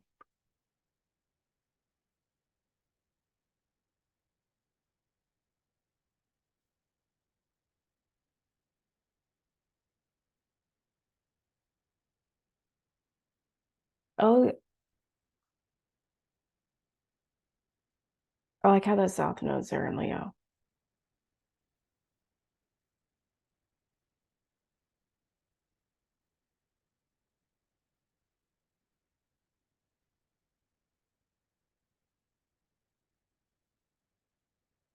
So somehow that was supposed to help me from a past life with my Lilith with Leo, because I have part fortune and Chiron in Leo.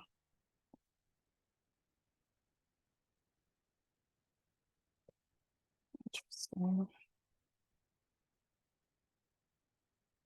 Jupiter is exalted on the 4th house.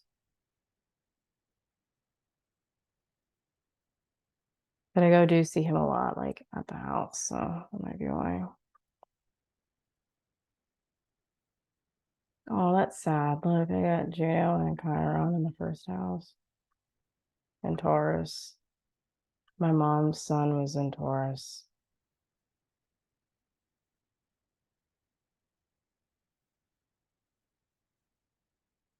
Let's see aspects here.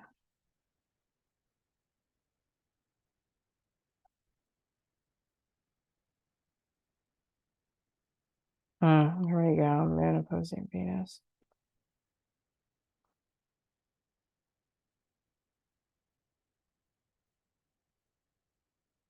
Oh God, there we go. Mars square North Node.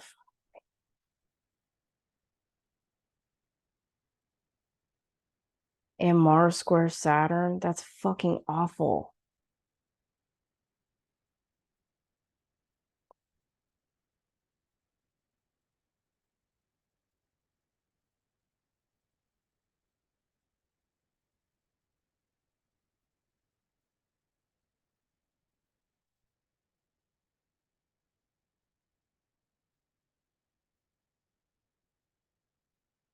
But I have to still like try, I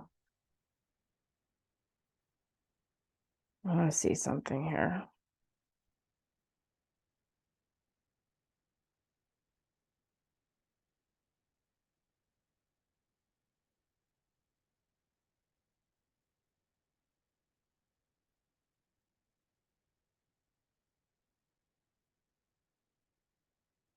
Take that off because that's gonna be annoying me.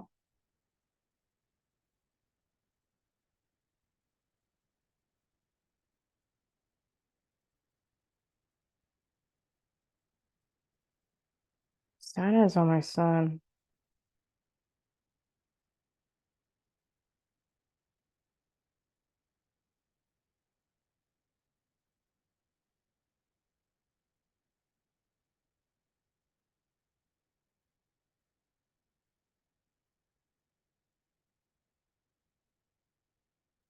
So yeah.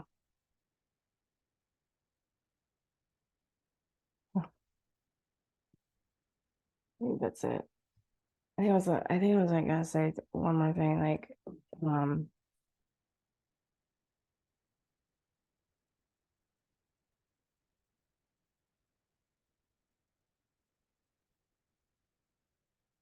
just if you look at everything, how everything's happening, I don't know if people understand or they're really Maybe some people do, maybe some people don't. But I started to realize because I was like, oh, I need to heal my father wound, right?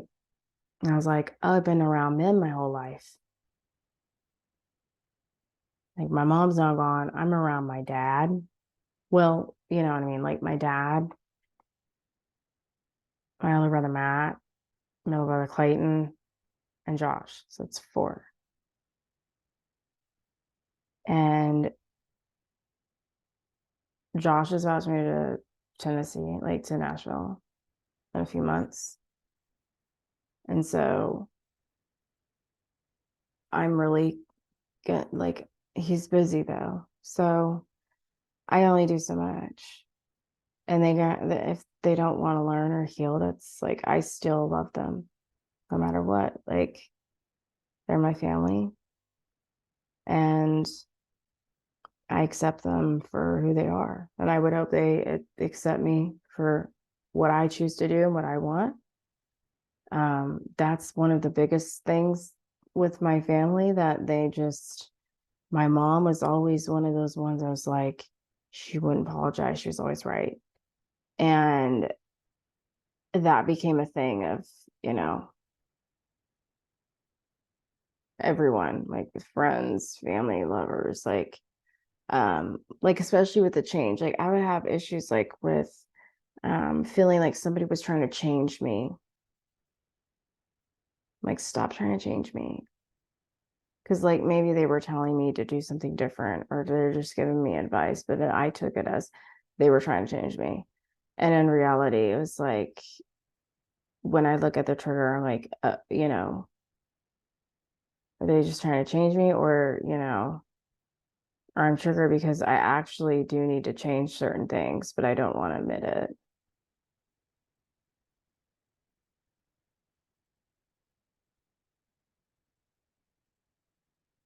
So I realized I've been around men my whole life. I've been around some women, but not more men than women. So yeah, I've had to be more masculine my whole life because I feel like you know, it's like I was the one that had to do it, and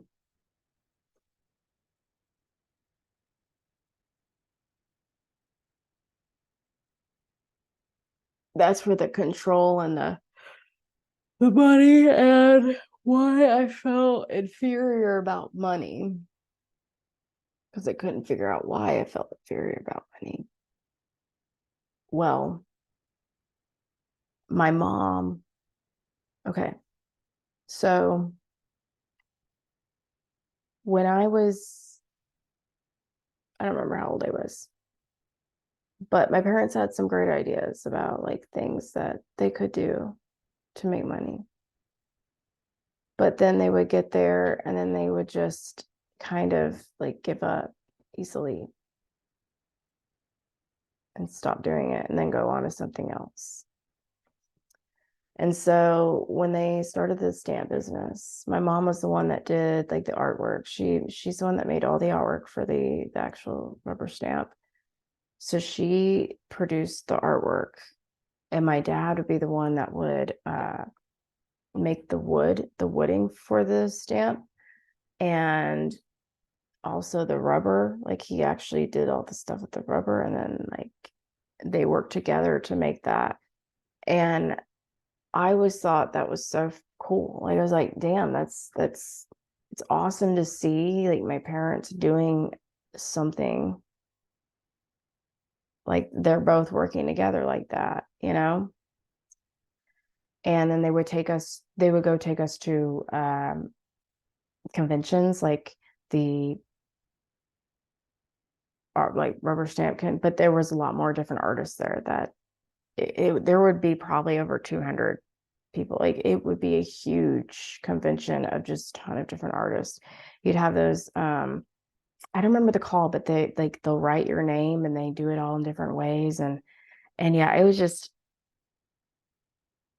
you know, what's crazy is like as I would be in the convention, I literally felt like myself. I did not feel out of place. I felt like, oh my God, all these people are doing stuff that's badass. Everyone had a different set of ways that they did something and made things. And I just thought, this is fucking badass. Like my shit, you know? And my mom would actually, I would sit there and be inspired by my mom because my mom would have classes to show how she did her, how she would do her stamping, and then had all of her other products that she would use. And she would, okay, so she would sell out all of her classes throughout the convention time, because the convention was only like 3 days or something. It's like maybe 2 or 3 days.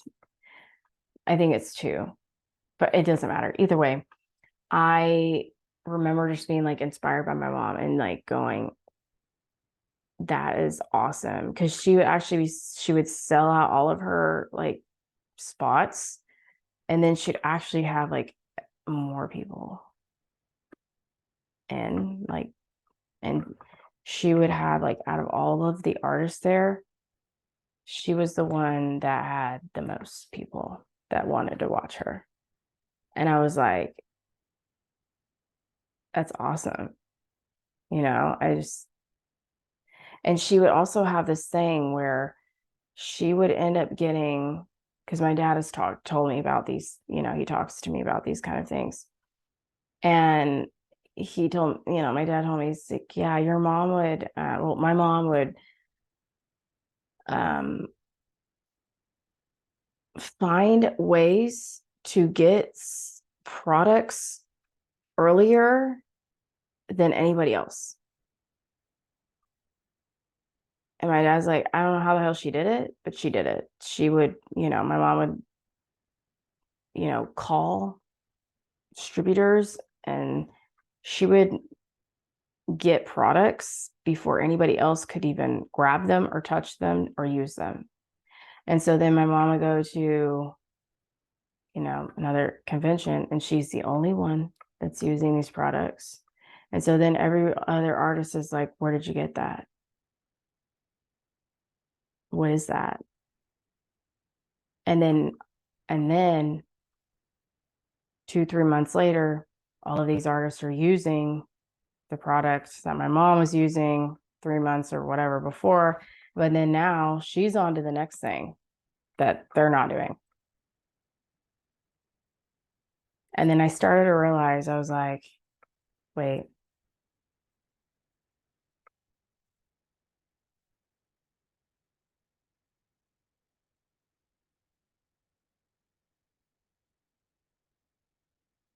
a cycle.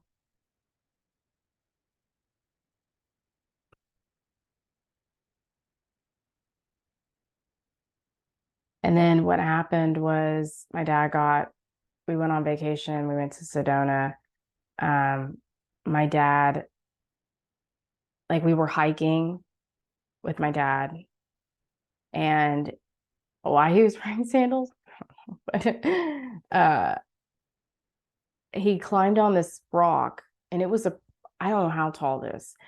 We have the video, it's somewhere, but I think he threw it away because he didn't want to see it, which I don't mind that. I don't blame him for that. But either way, he climbed up like, I don't know how tall it was, but it was pretty tall. And then he's like, he couldn't figure out a way down. And so then he just jumped. And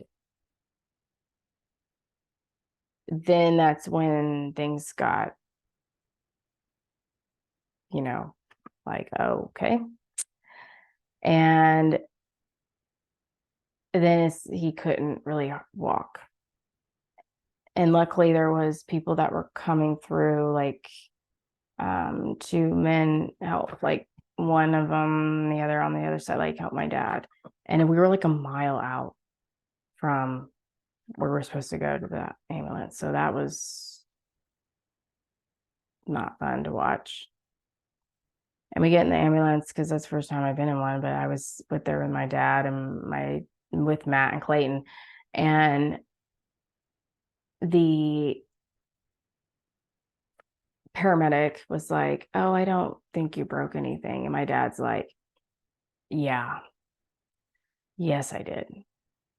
I definitely did." So then he gets an MRI. He broke his heel in 28 places.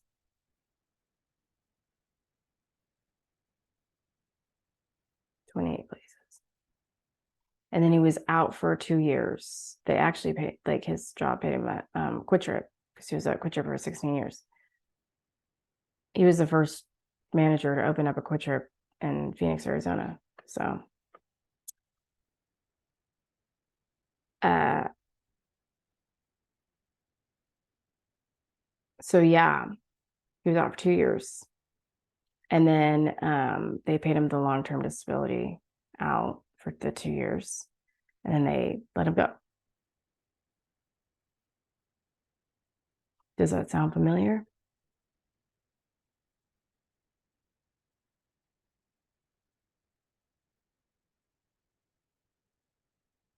My mom had an infection.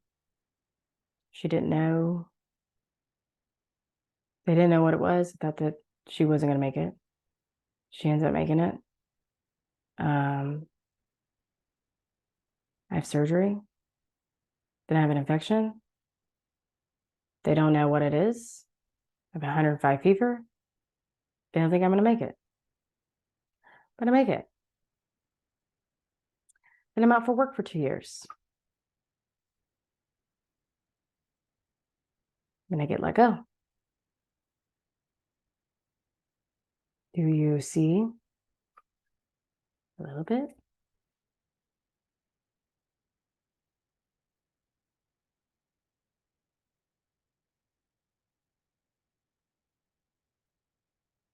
And then it's what else?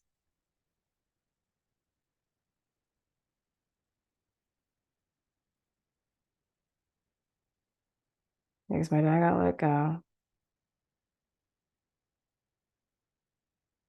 And then when we moved back to Oklahoma, it's like they stopped doing stamping business because instead of going to the West Coast, because we did it at the West Coast, like California, Nevada, Colorado, Texas, New Mexico, they started on the South or East Coast. I can't remember. And they were just like, it's not making money that it is in the West Coast. It's just not the way that it is here. And they just like gave up and they didn't try to like change it up or do anything different.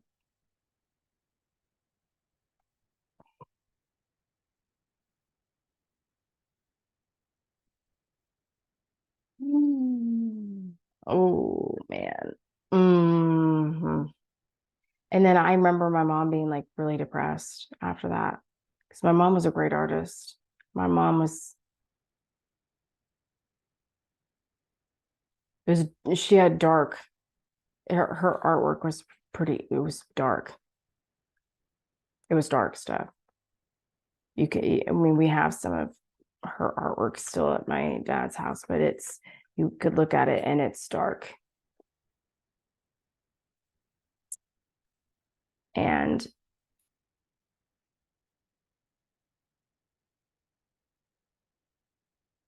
that was, I guess, her way of putting it out, even though she didn't really talk about it that much. And I started to realize why she had the body issues. Because her dad would make fun of her mom for like eating too much or actually calling her fat. And I was a kid. I was like, this is okay. But I can't say anything. I wasn't able to sell anything back then for that. So then there's been problems with my brothers having issues with women when it comes to respect, when it comes to they were always they were right. They were the ones that were right.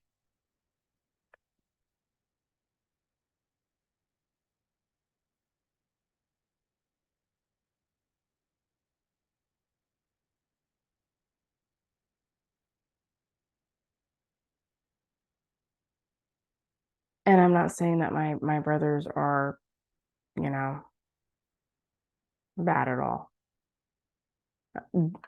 They did definitely have issues, especially in high school. Clayton for sure. He had a lot of anger.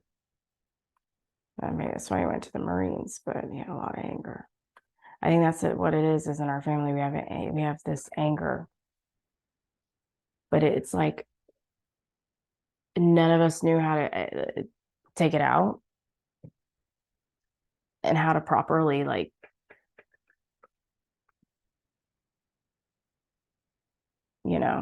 use your anger. So that was the problem. Like after I stopped dancing, because that's what would exhaust me was also dancing would exhaust that anger. I was lost. I was like, I don't know what the fuck to do. So when I'd sit down and do like not a lot, I just would be like build, just building and building. And then that's when I, started actually working out again. Was it this last March? I mean, I was been working out before that, but like consistently, but I haven't been able to do it consistently since like July or August because of how bad that is. And it's been frustrating, but I found that I really like to work out. I used to not. Now I do. And now I want to do those things. Like I want somebody to do those things with, like to go work out. Because I don't have anybody to work out with. Like, that'd be nice. Or go hiking, go do something. Like, yeah, because you go hiking, go out in the nature. Well, like without your phone. I mean,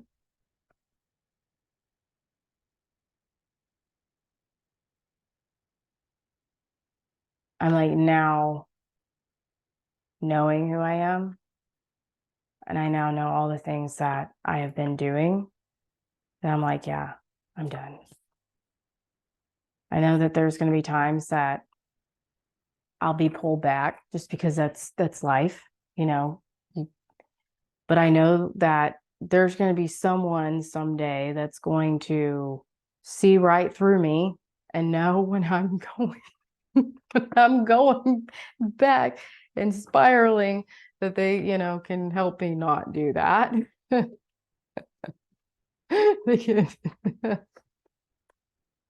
That's a little intimidating. It's a little intimidating if somebody is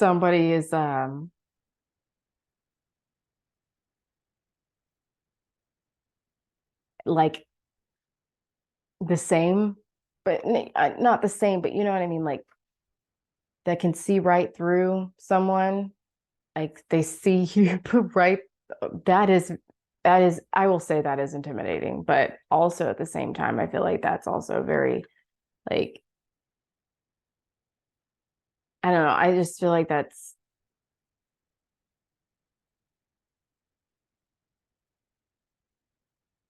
don't know. I just feel like that's just me though. Anyways, I like to go. I like to go like so deep, and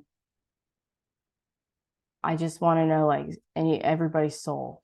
Like I want to see everyone's soul, not the outward, and not even like the beneath the surface. I want to see the soul.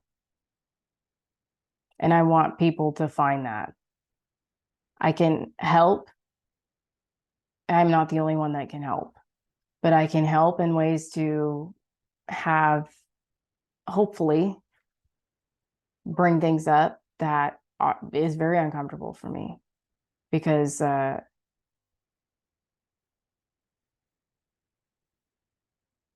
someone's got to do it. Someone's got to fucking do it. Of course, I'm one of those people like, someone's got to do it, so I'm gonna fucking do it. Like, at least I go for it and do it. And I don't really give a damn if people don't like it, make fun of me. Go ahead. It's okay. I've dealt with that all my life. I just, yeah.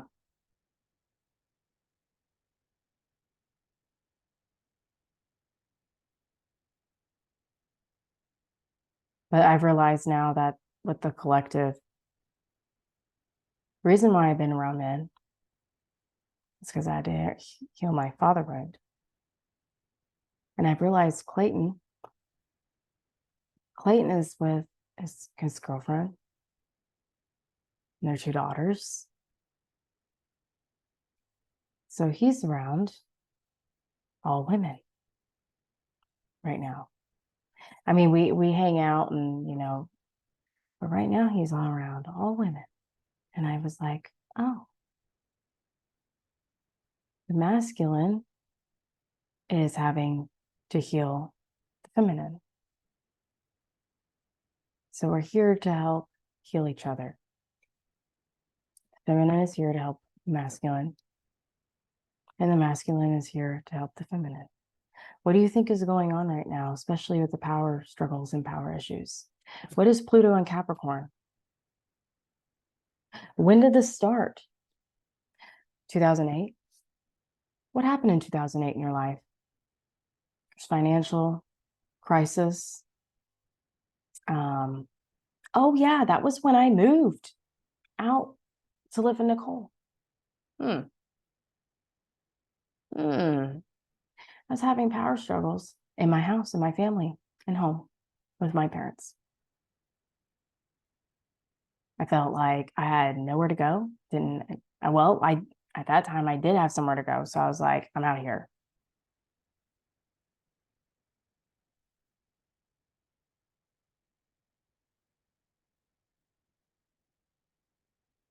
And I wanted to stay, but I was homesick and I just was supposed to visit for Christmas. And then it was even harder when I got there and I like got in my old room and I was like,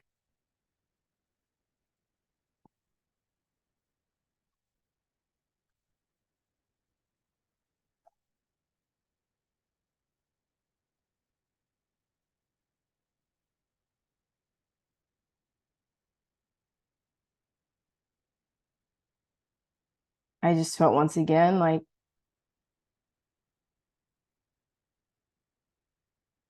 not there. I mean, I wasn't really living there, but I just felt like, again, not like invisible, not there.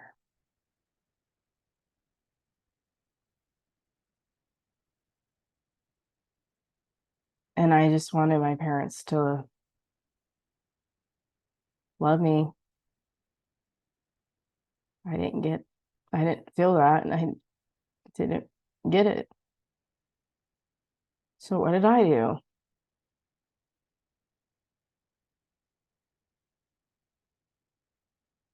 Well, my parents,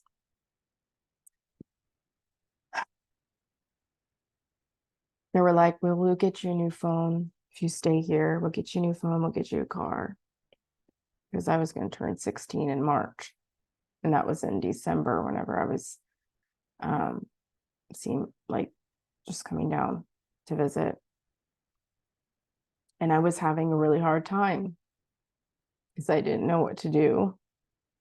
And at that time I was dating, I just started dating my first like relationship, but it ended up then be yeah, it ended up them being a long distance because I got tricked into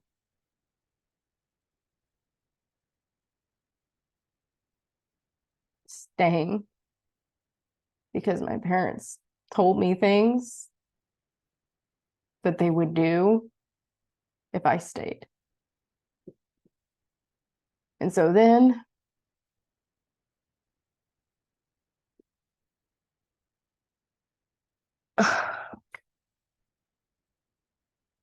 then I had to call, I knew I had to call Nicole.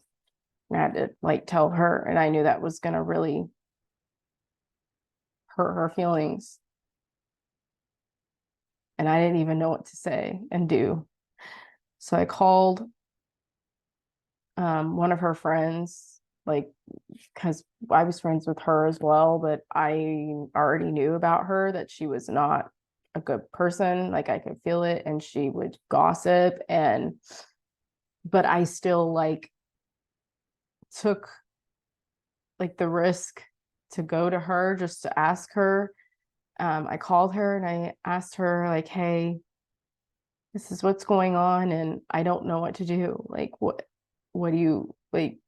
Do you have any advice or any opinion? Like, because I'm scared to tell her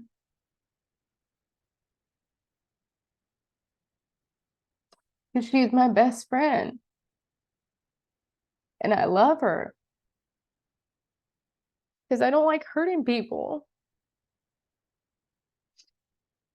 I was afraid of losing her. And so I'm talking to her, and I didn't know that she had put me on speaker and that Nicole was already there with her. And then Nicole took it the wrong way and then just got angry. And I tried to explain to her that that's not what I was doing. I was just I was just trying to get advice, and I even told her friend, I was like, please don't tell her anything because I want to be the one to tell her. So I just came to you to get advice. I said, I'm going to go tell her. I said, so please just don't say anything because I need to tell her. But I didn't know that she was already there. And then the one thing that I was afraid of,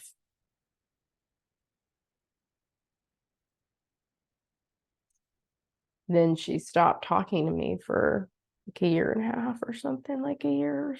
I don't know. But that was like one of the hardest times of my life because I was really alone.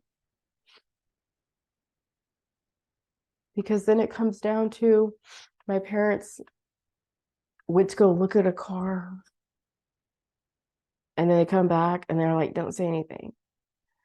And then I'm like, well, are we going to go look at cars or anything? And then they're just like, we never said that. We never said we were going to do that. Like, what are you talking about? And then they're like, even whenever I talk about it now, it's like they tell me, oh, you twisted reality. You twisted all of that. I didn't twist any of that. That's just,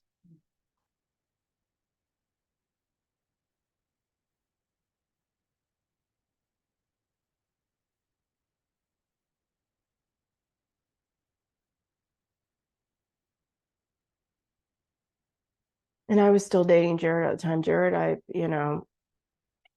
um, that was the one that whenever I was living with Nicole, I went out of a class and I just remember seeing him and just something told me like, go for it. I didn't even know him. I just saw him And it was just this feeling out, and then I was like told to go for it. So I didn't know what to do. I was just like, okay. And then I just one day, like, we were doing like a fire drill. We're all outside, and me and Nicole and her friend, and we're talking, and like talking about him or something. She's like, "Oh, I have a class with him." I was like, "Oh, you do?"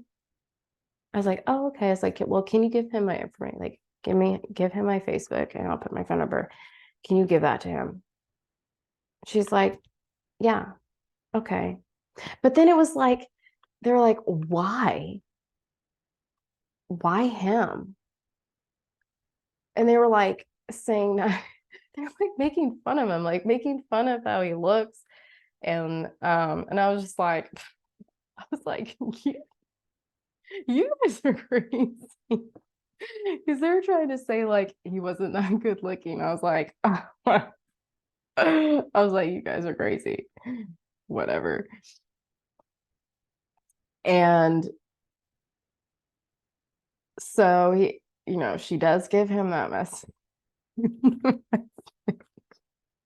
And he does message me back. He's like, I forgot what exactly he said. He was like, he's like, I was very confused. I was very confused that I was getting this message that it wasn't you giving it to me, because he's like, so I just thought you were ugly. And I was like, what? He's like, but then I looked you up, and he's like, I'm not ugly. He's like, I don't understand why you would want me or something. And I was like, why not?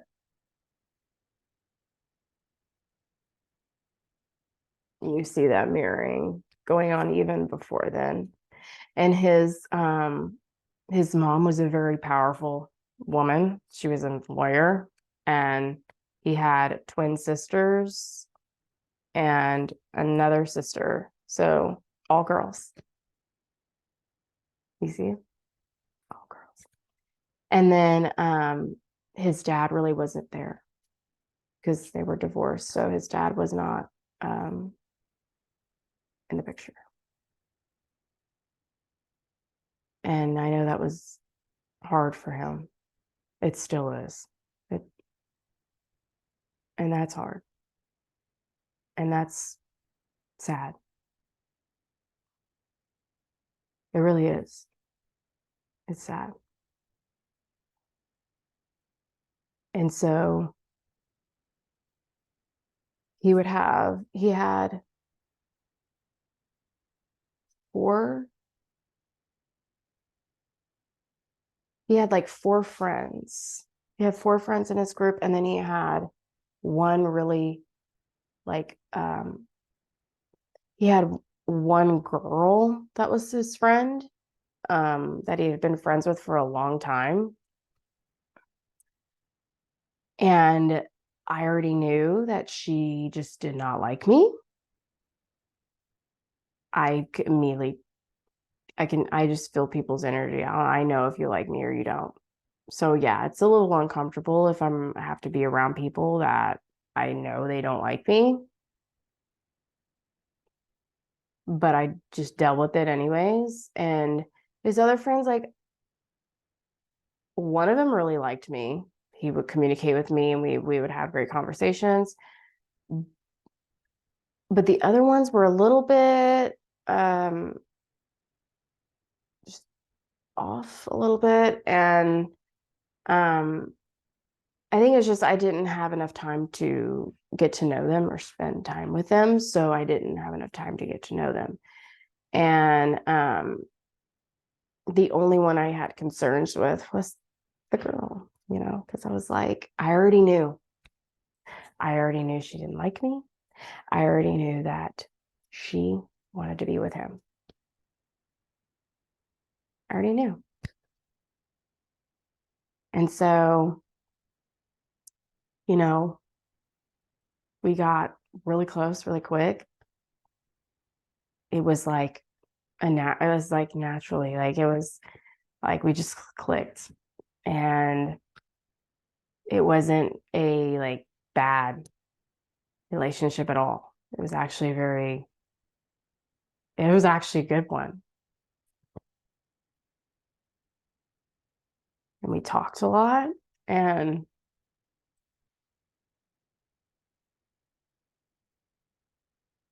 you know, it didn't do that, but we did. uh it's kind of funny because she would get like really mad. She'd be like, because I would say goodbye to him because he had to go to the bus, like to go to the bus and go home. So they would go to the bus together or whatever. And so she would always just be like,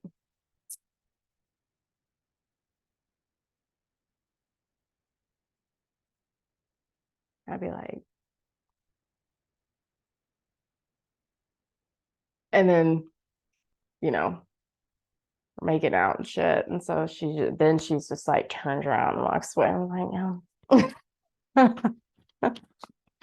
But it, we didn't have enough time because I think we only dated for like 2 months before I went to go visit.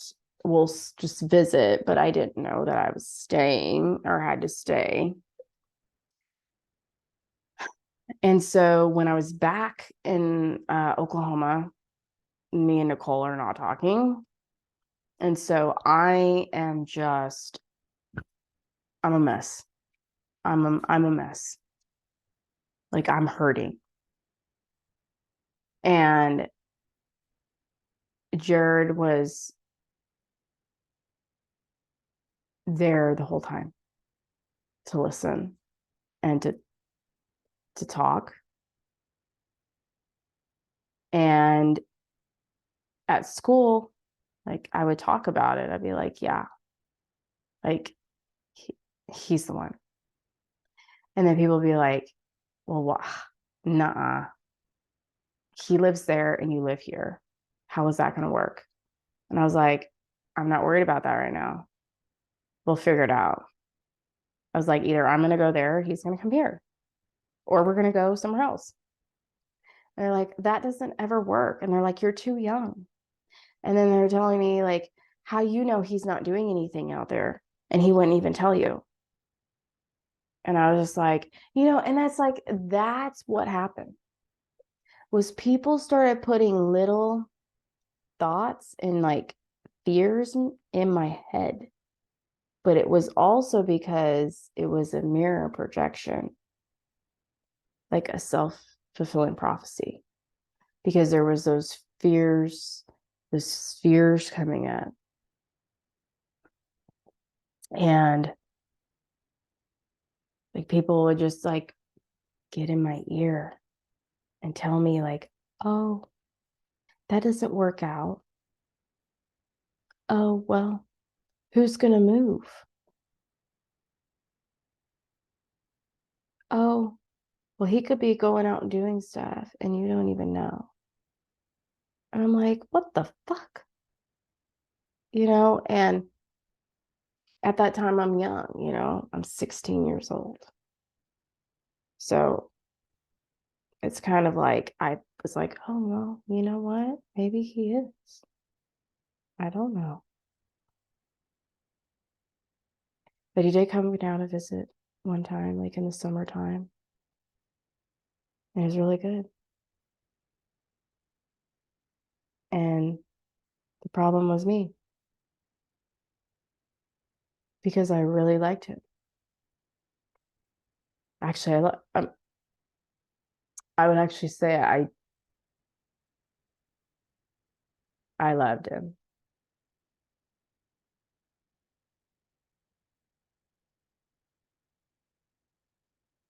but I was mean.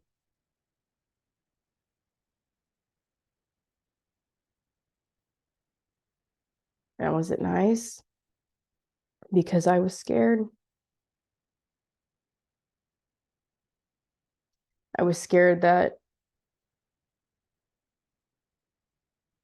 he would just be tired of me,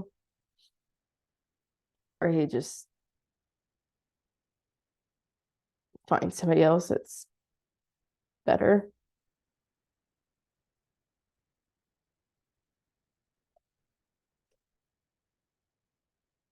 And I was the one that messed it up.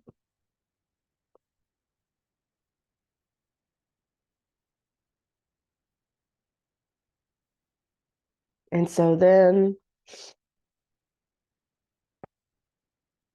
he goes and does something because there's those power struggles there to get back, you know. And then the hardest thing is he went and did it with that girl.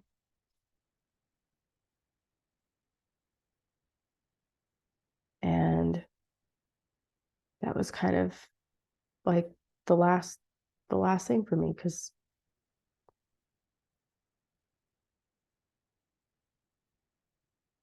then I started dating other people, and then he texted me and he's like, apologizes and says that he'll come move. He'll come down here, he'll figure it out. But he wanted to move and be with me, and we can figure it out. And honestly, I didn't think he was going to do it. But that was the lie I told myself. Because I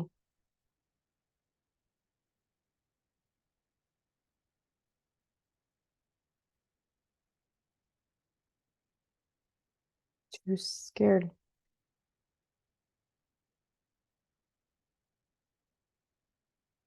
And the other thing was, I didn't want to take him, like, I didn't want him to leave his family. Because I felt bad about that. So I felt like he would, like, use that against me. And I didn't. And first off, I just didn't want him to have to sacrifice that for me. But the problem was, he wanted to do it. And this whole time, it's because I was the problem. Because of all the things that I've gone through, all of the loss from friends, lovers.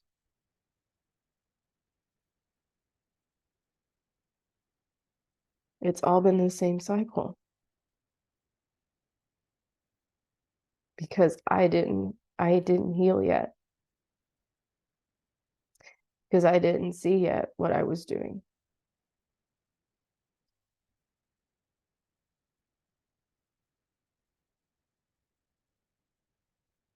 Because when I started healing, I wanted to know.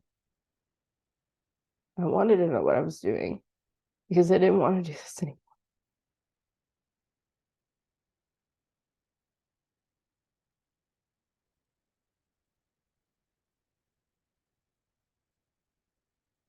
Why do you think right now in the collective, women are being more dominant,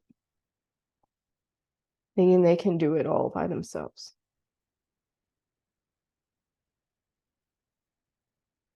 There's been an imbalance, and we're all feeling it.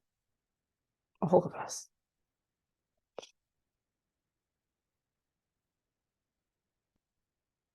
We're all hurting.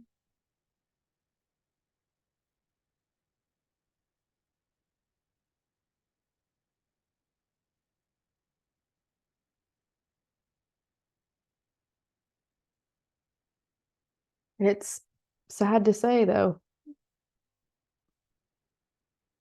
because I feel like I never really actually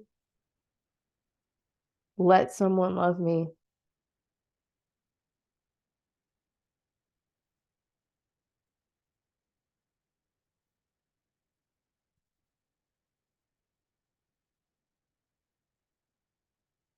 Because that's what I remember is when we were driving Jared back to the airport when he was leaving to go back.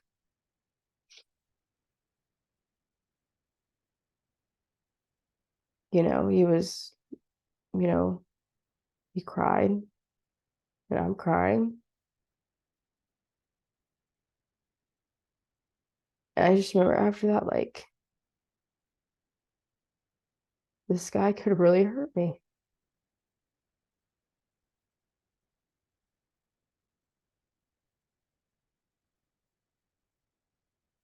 Because in my childhood, like, I just always wanted to just feel safe. I don't like being hurt. I don't like fighting. I don't like, but then I became everything that I didn't want to be.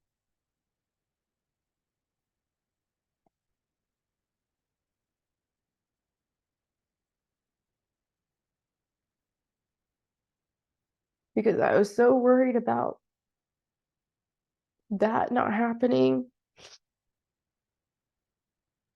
that the cycle actually happened. That it actually is so worried and fearful of any of that happening that it actually happened.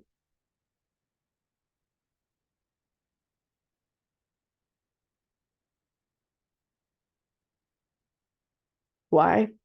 Why do I have issues with money?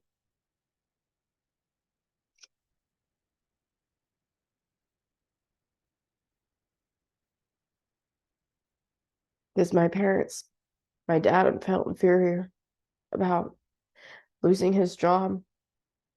Then he had to go get a different job. He didn't feel like he was good enough and making enough money or doing enough. And then after my mom lost her stamp business, she was depressed. Didn't really do a lot. And then she went to school to be a hairstylist. She was good, but she gave up really easily. She's like, I'm not good at it. I'm done. I'm like, what do you mean? Like, you went to school and now you're done? It's like, I'm just not good at it, so I just don't want to do it anymore.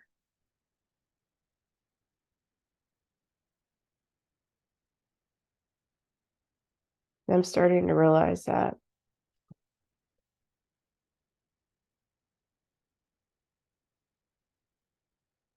I was the one that felt inferior about money because of my own parents.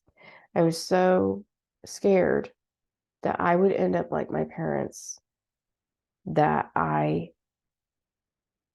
actually made decisions and now I'm in that cycle of what my parents were and doing.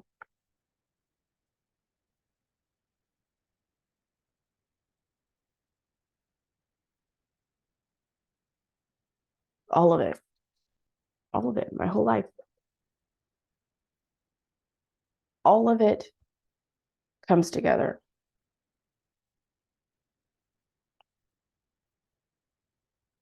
And it goes back even to my parents, where my dad talks about he was on the baseball team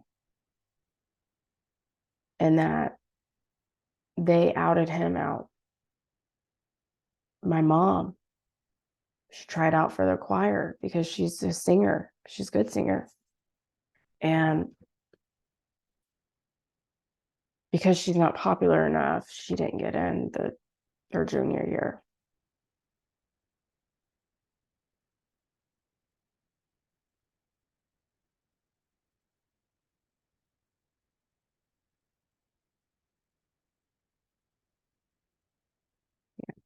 You see where I'm getting? This is like generations of cycles of the same thing. Because that's why they always say history repeats itself.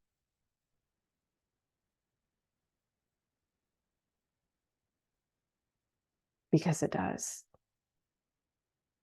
We've all repeated cycles in the past. But now we're waking up. Not everyone. Now we're waking up. And we're seeing it.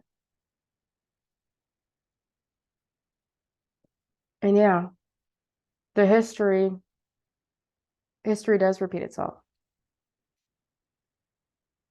But you can still choose to have a better outcome or a better future. You don't have to continue to keep doing the same thing. You know what I mean? Like,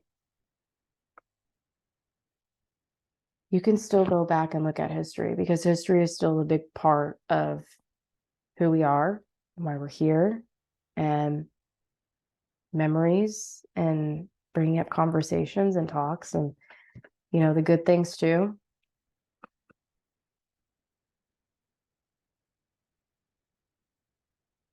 But we've all been stuck in this loop, and we've all done it.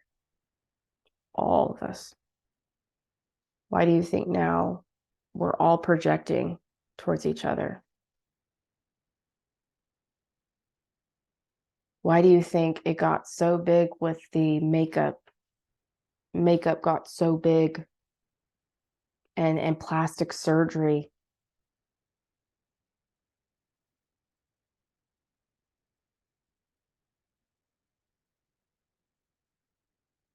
Because women and also men were having extreme body issues, and how we felt about ourselves. We were projecting that out.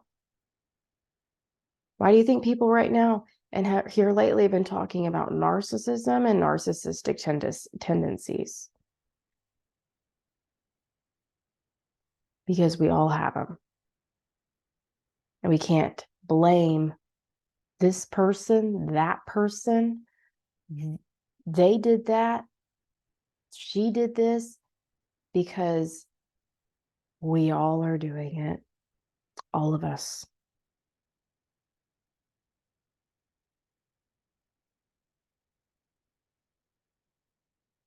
The blaming has got to stop. Why do you think the feminine is leaving the masculine? Because the feminine doesn't feel safe, doesn't feel supported, feels like we can't be even feminine. We can't fit.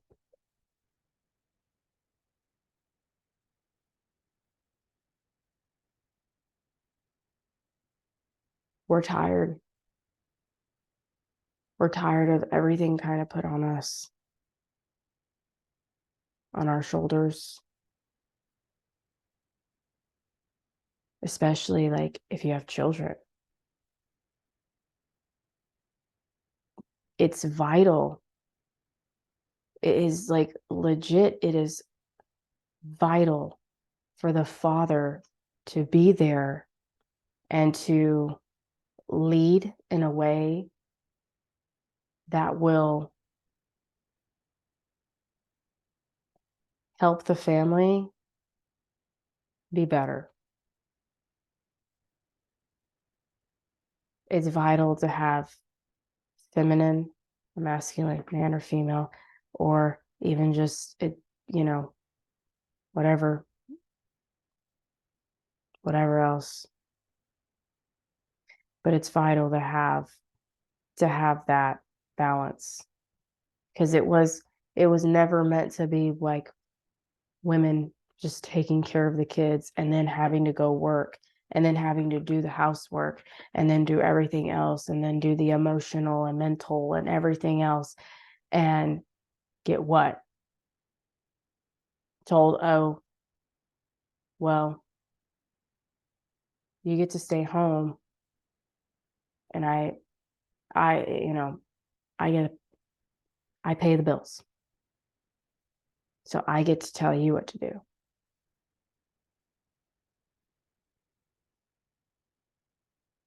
And that's the thing is I don't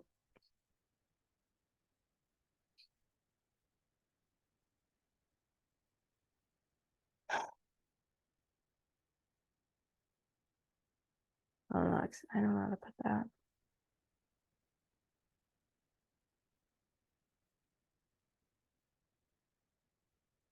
Because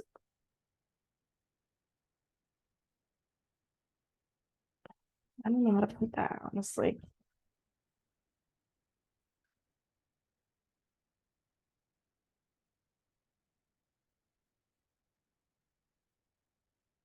It's just more of like the respect.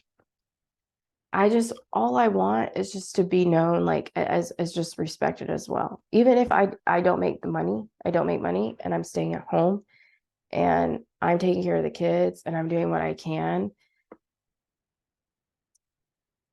I want to also be respected for what I do as well, because that's also responsibility. And I respect the other person doing that, but it's not fair. It's not fair for women that deal with that.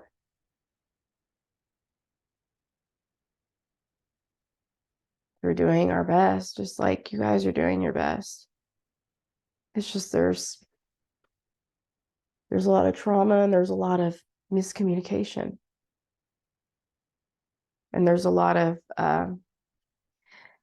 people like me who have been broken and lost, outcasted, betrayed, who are just they're just trying to get out of this so we can be better people, so we can actually love.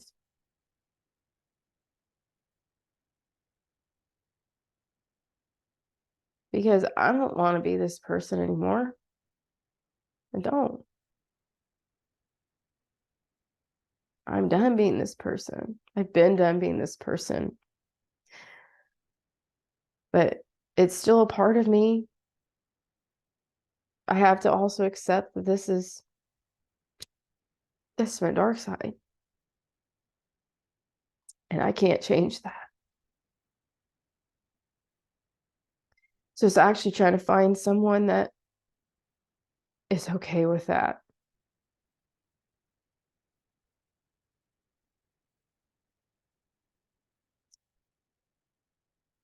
It's just finding ways to do things differently, to be better. And that's all you can do, right?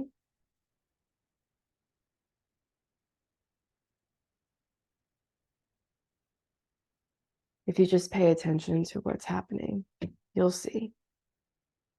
Hopefully, you'll see. Why do you think that? Why do you think that millennials and Gen Zs have talked about kids in a way of they're a nuisance? Or they don't want to have kids because they want to be independent. They didn't have the time to do whatever they wanted to do. And that's understandable. And everybody has their own choices and they can make their own choices. And I'm not going to tell someone they can't have kids because that's not my place. But I will say, do you really think it's what it is? Or are people scared to have kids because they're scared that they're going to end up messing them up just like their parents did? And also the ones that think kids are a burden and annoying and a nuisance. It's because they felt as a child they were a burden and a nuisance. When children are pure, children are literally love. Do you understand that children feel exactly the same? Like, they feel exactly the same as you.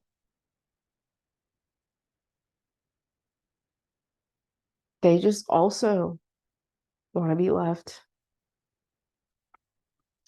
but they do live in the present.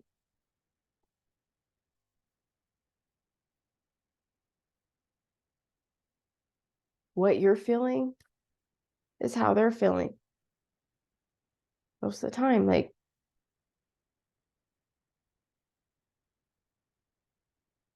if you meet a kid that you don't know and they come up to you and they talk to you, just know that they're just as, that's bold for them.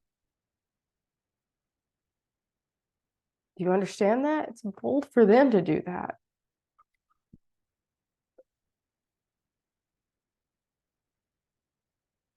And they don't know what to say just as much as you don't know what to say, and may be uncomfortable.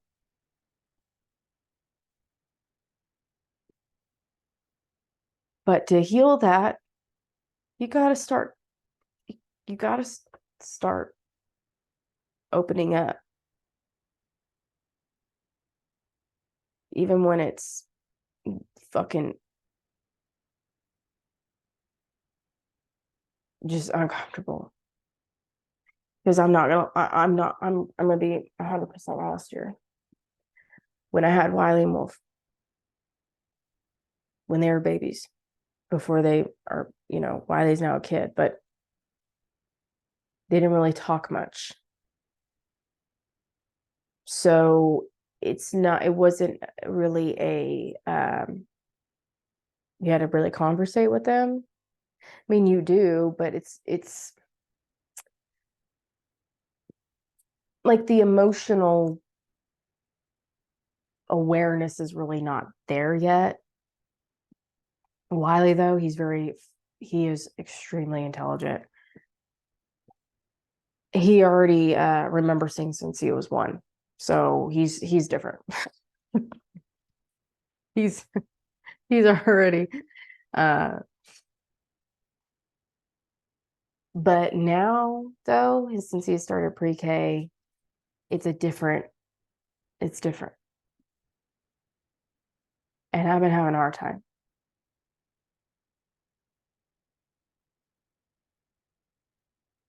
Because that's where it's coming from. Because I remember that's the age I was when things started to, and I'm letting that go.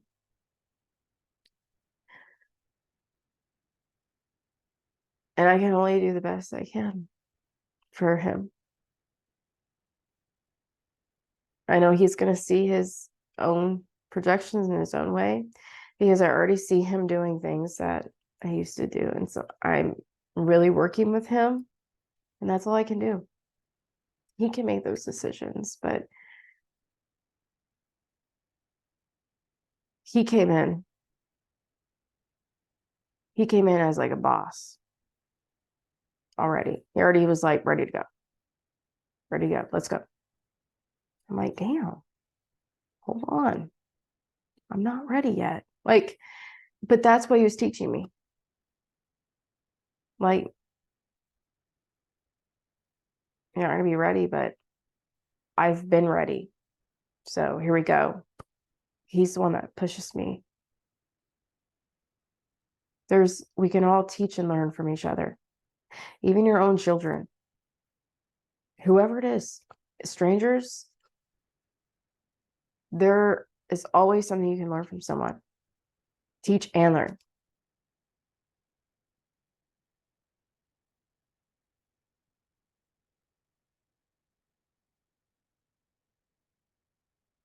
So we got to start coming together. We got to start working together. We can't keep distancing ourselves, because that's what we're seeing. There's divorces, There's blaming and pointing. We're seeing it with religion and spirituality.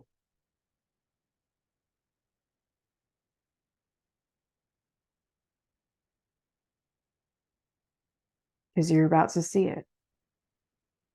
You're about to see that they're going to tell people that anyone who does astrology is evil, works with dark.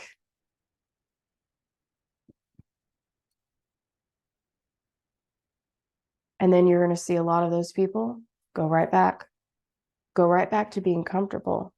They're going to go back to being comfortable over there with the Christians or the religion or whoever is. They're going to go right back to being in their cycles. But I'm not.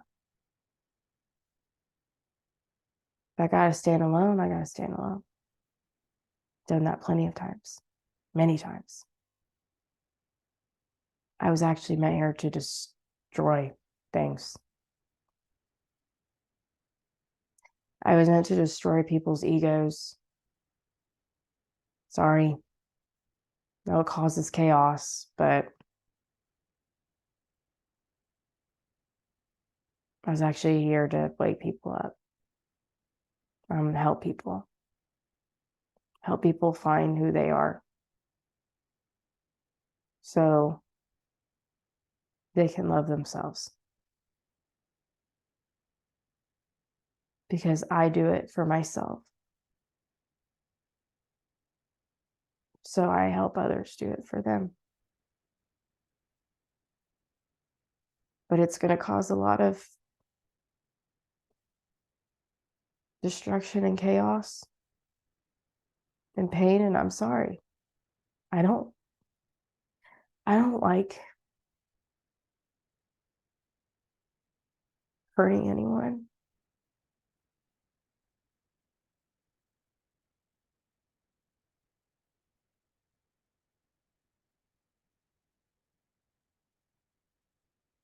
But if it's to help someone become better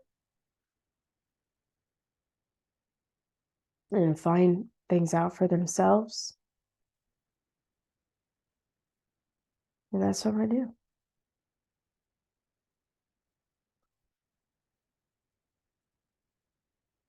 Why do you think they had COVID?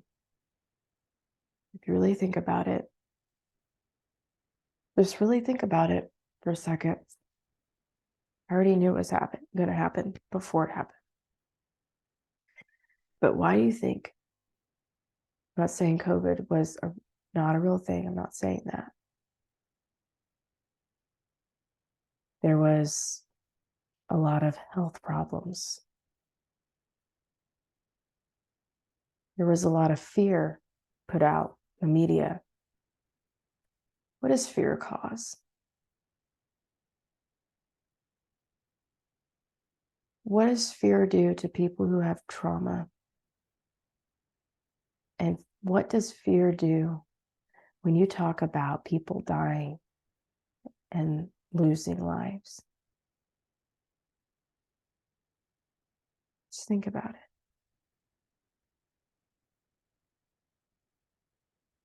Why do you think they distanced? They wanted us to be distant. Why do you think they came out with a shot and said, you take it, and if you don't, you can't go there. You can't do that. What does that sound like to you?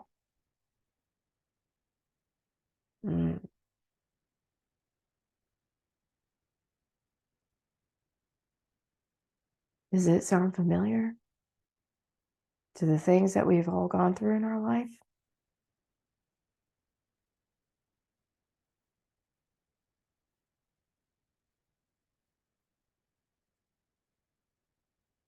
COVID was also to help a lot of us sit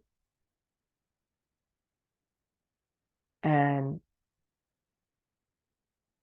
work on ourselves.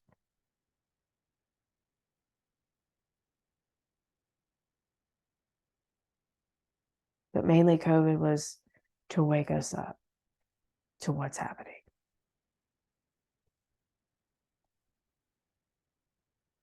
Because history does repeat itself, but we get to choose how it goes in the future.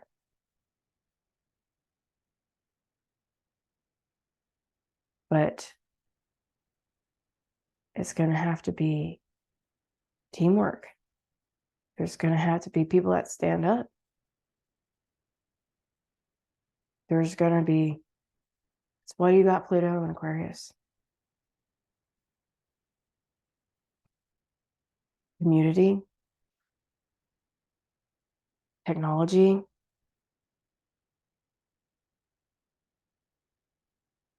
depends on where your Pluto is, where your Pluto is in your chart for Pluto and Aquarius. My Pluto is in the 8th house. Power. Not only that, death and rebirth, transformation. I'm here to do that. I'm not just here to do that for some people. I'm here to do that around the world.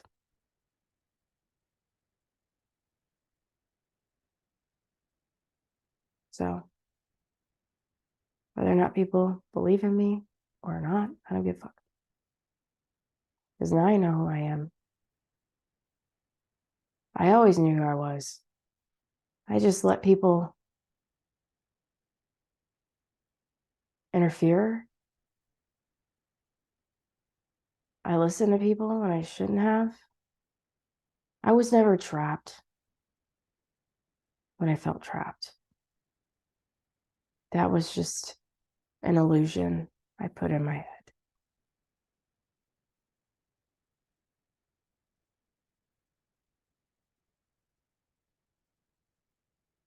That was something I had to kill. So you're not trapped. There's always a way out. It may not be easy,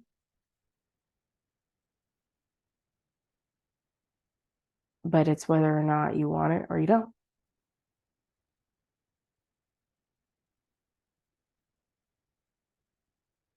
So, yeah, this has been a long ass video. So, you've watched this whole thing. Thank you. I appreciate it. I know it's been hard. Actually, I talked to I talked to someone today about a lot of this going on. And they're going through the same thing. So just understand that we're all going through this and that it's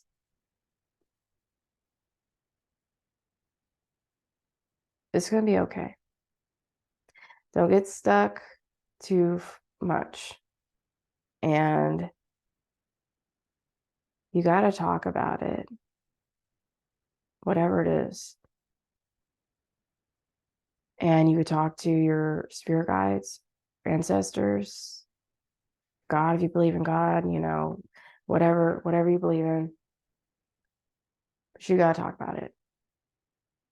All of the things that hurt you, that cause pain and suffering.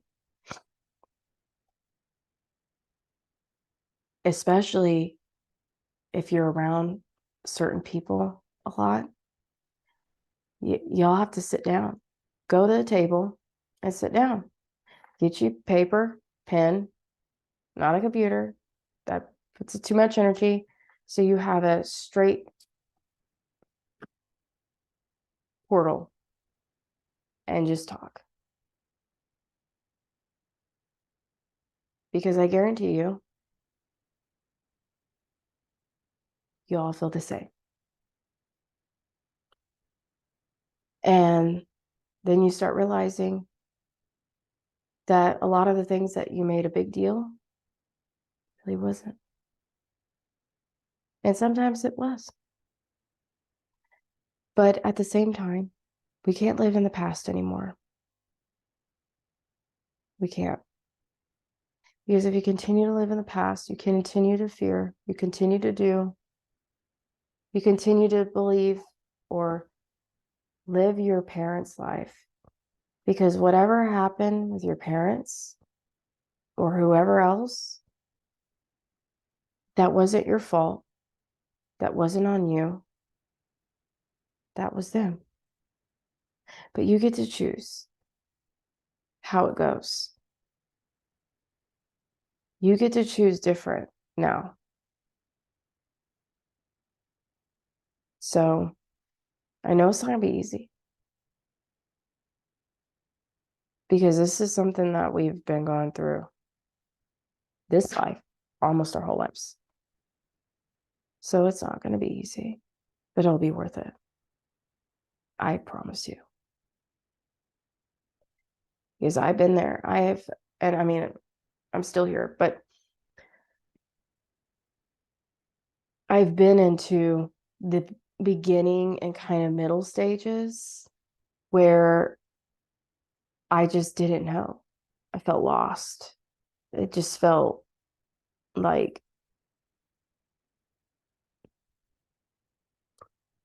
I don't know how to explain it. Just drifting off. And I promise you though,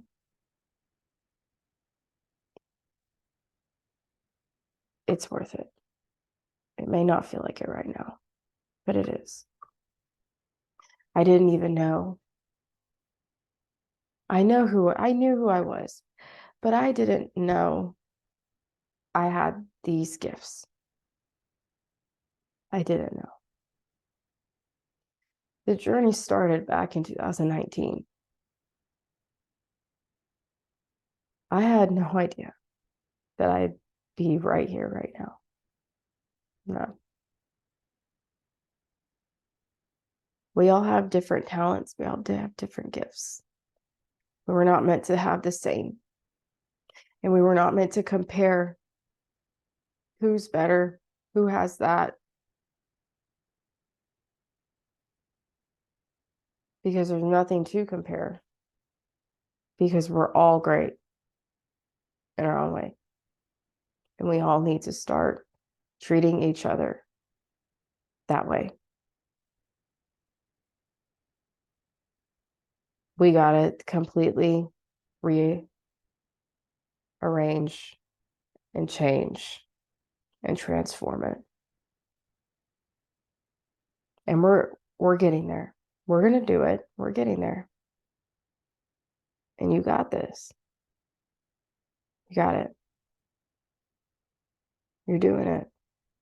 That's all that matters. You're doing it. I mean, damn.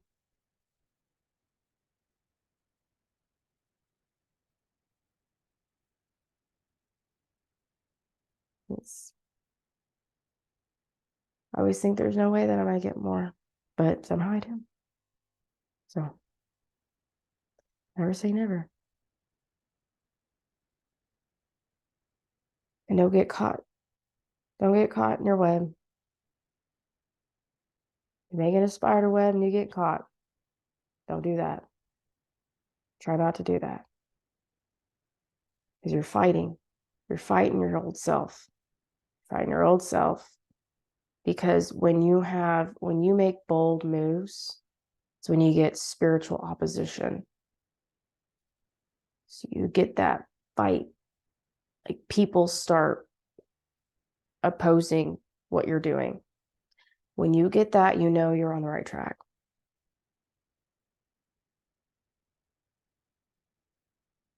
Because when you go back to comfortable and safe and nobody's saying anything, but yet you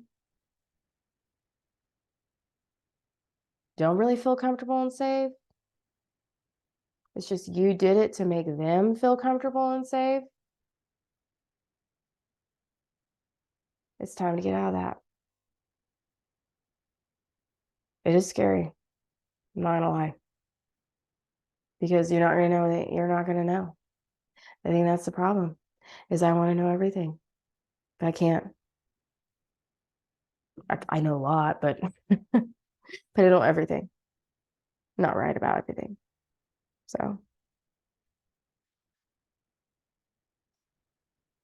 you just gotta do it. You just gotta go for it.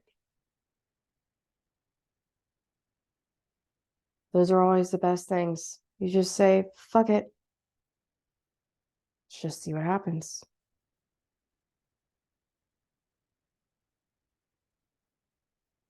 Yeah. You can start off small if you want to. Whatever is for you. But talk about it. Talk about those things. Burn it. You know, also, you got to forgive. So what I did, 2 days ago or yesterday, I forgave every single person that hurt me or that I felt hurt by. Every single one of them. And I forgave myself. I forgave myself. And I let it go. Finally let it go. Because once you realize that they were running off their own trauma and their own cycles, and realizing that we're all the problem, that it wasn't just one person, that person. And I'm not saying that what happened to other people with abuse, I'm not saying that validates that at all.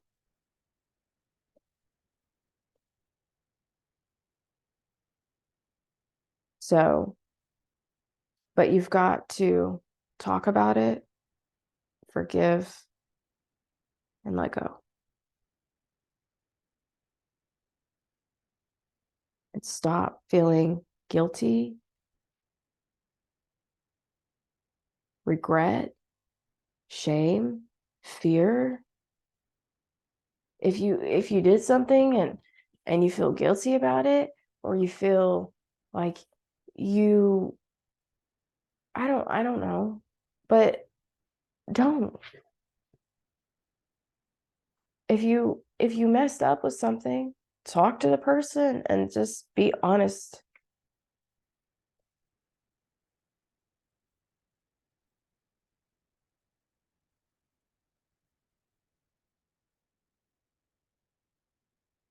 That's all you can do,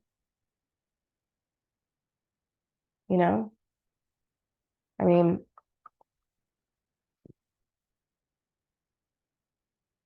I will say this real quick.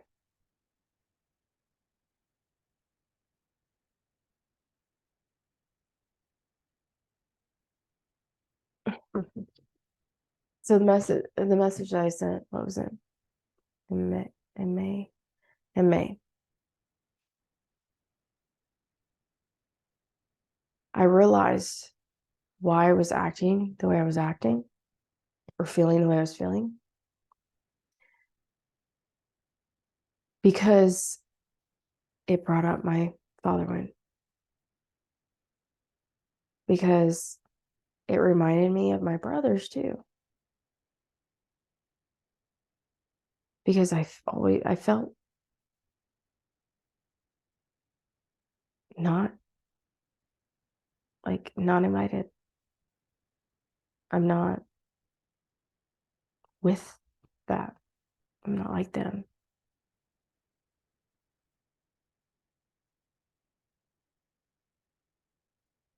It made me feel rejected.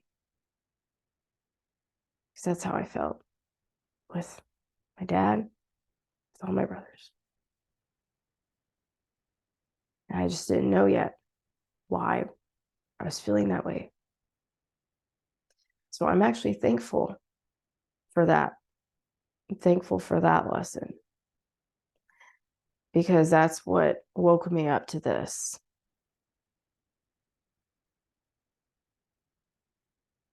because I didn't realize that that's what I needed or need to do. And I will say, I am not sorry. I am not sorry for sending the message because I was called to do it. And so I did it.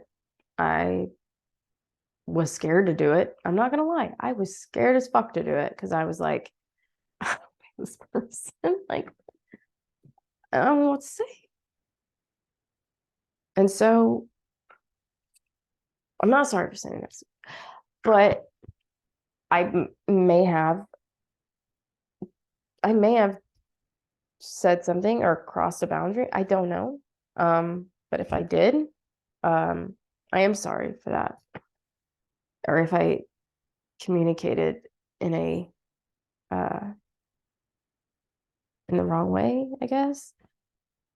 So I will say I am sorry for that if that's what happened. But I'm not sorry for sending the message. So I'm not sorry for that.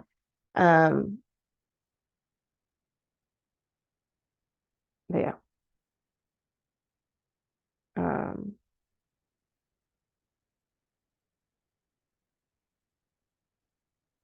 Because I am willing to be the one to say it. Just say it first, I guess, if it makes it more comfortable, or I don't know. But either way, I let it all go. Either way, let it all go, and whatever's meant to be for me will be me for me, and I'm okay with whatever happens in my life now. So I'm not worried about it anymore. Like like I'm not worried about it. So I think it was like brought up all my insecurities and all. So that was the last lesson I feel like I needed to learn for this whole thing. But shit, maybe not. Maybe I still have I mean, I know I'm gonna always have more lessons, but maybe I still have some more. But I feel like I'm pretty sure I feel like this was like the last thing to finally be to realize what has been happening and going on and put it almost all together. So I'm proud of myself. I mean, that's some badass shit. Bad ass shit. I'm a fucking bad bitch. So,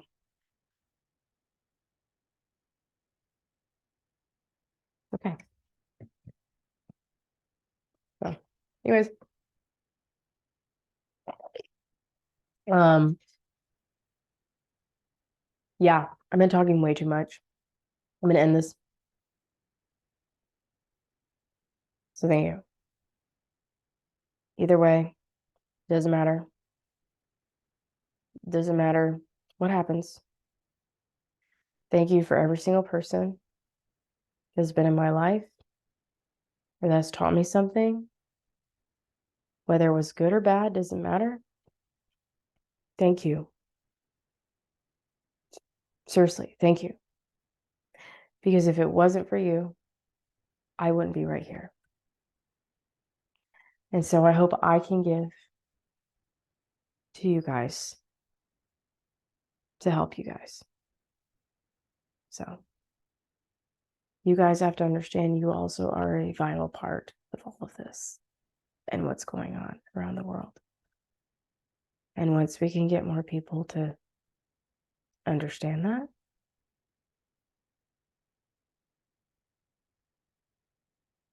like I've always said, imagine all the things that we could do as a collective. Like, badass. But it's going to take time.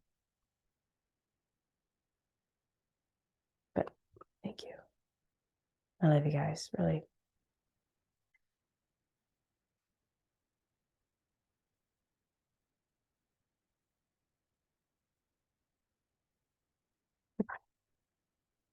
Have a great weekend. I'm gonna be tired. Maybe tired with my kids. Okay, goodbye. I need to leave. Bye bye.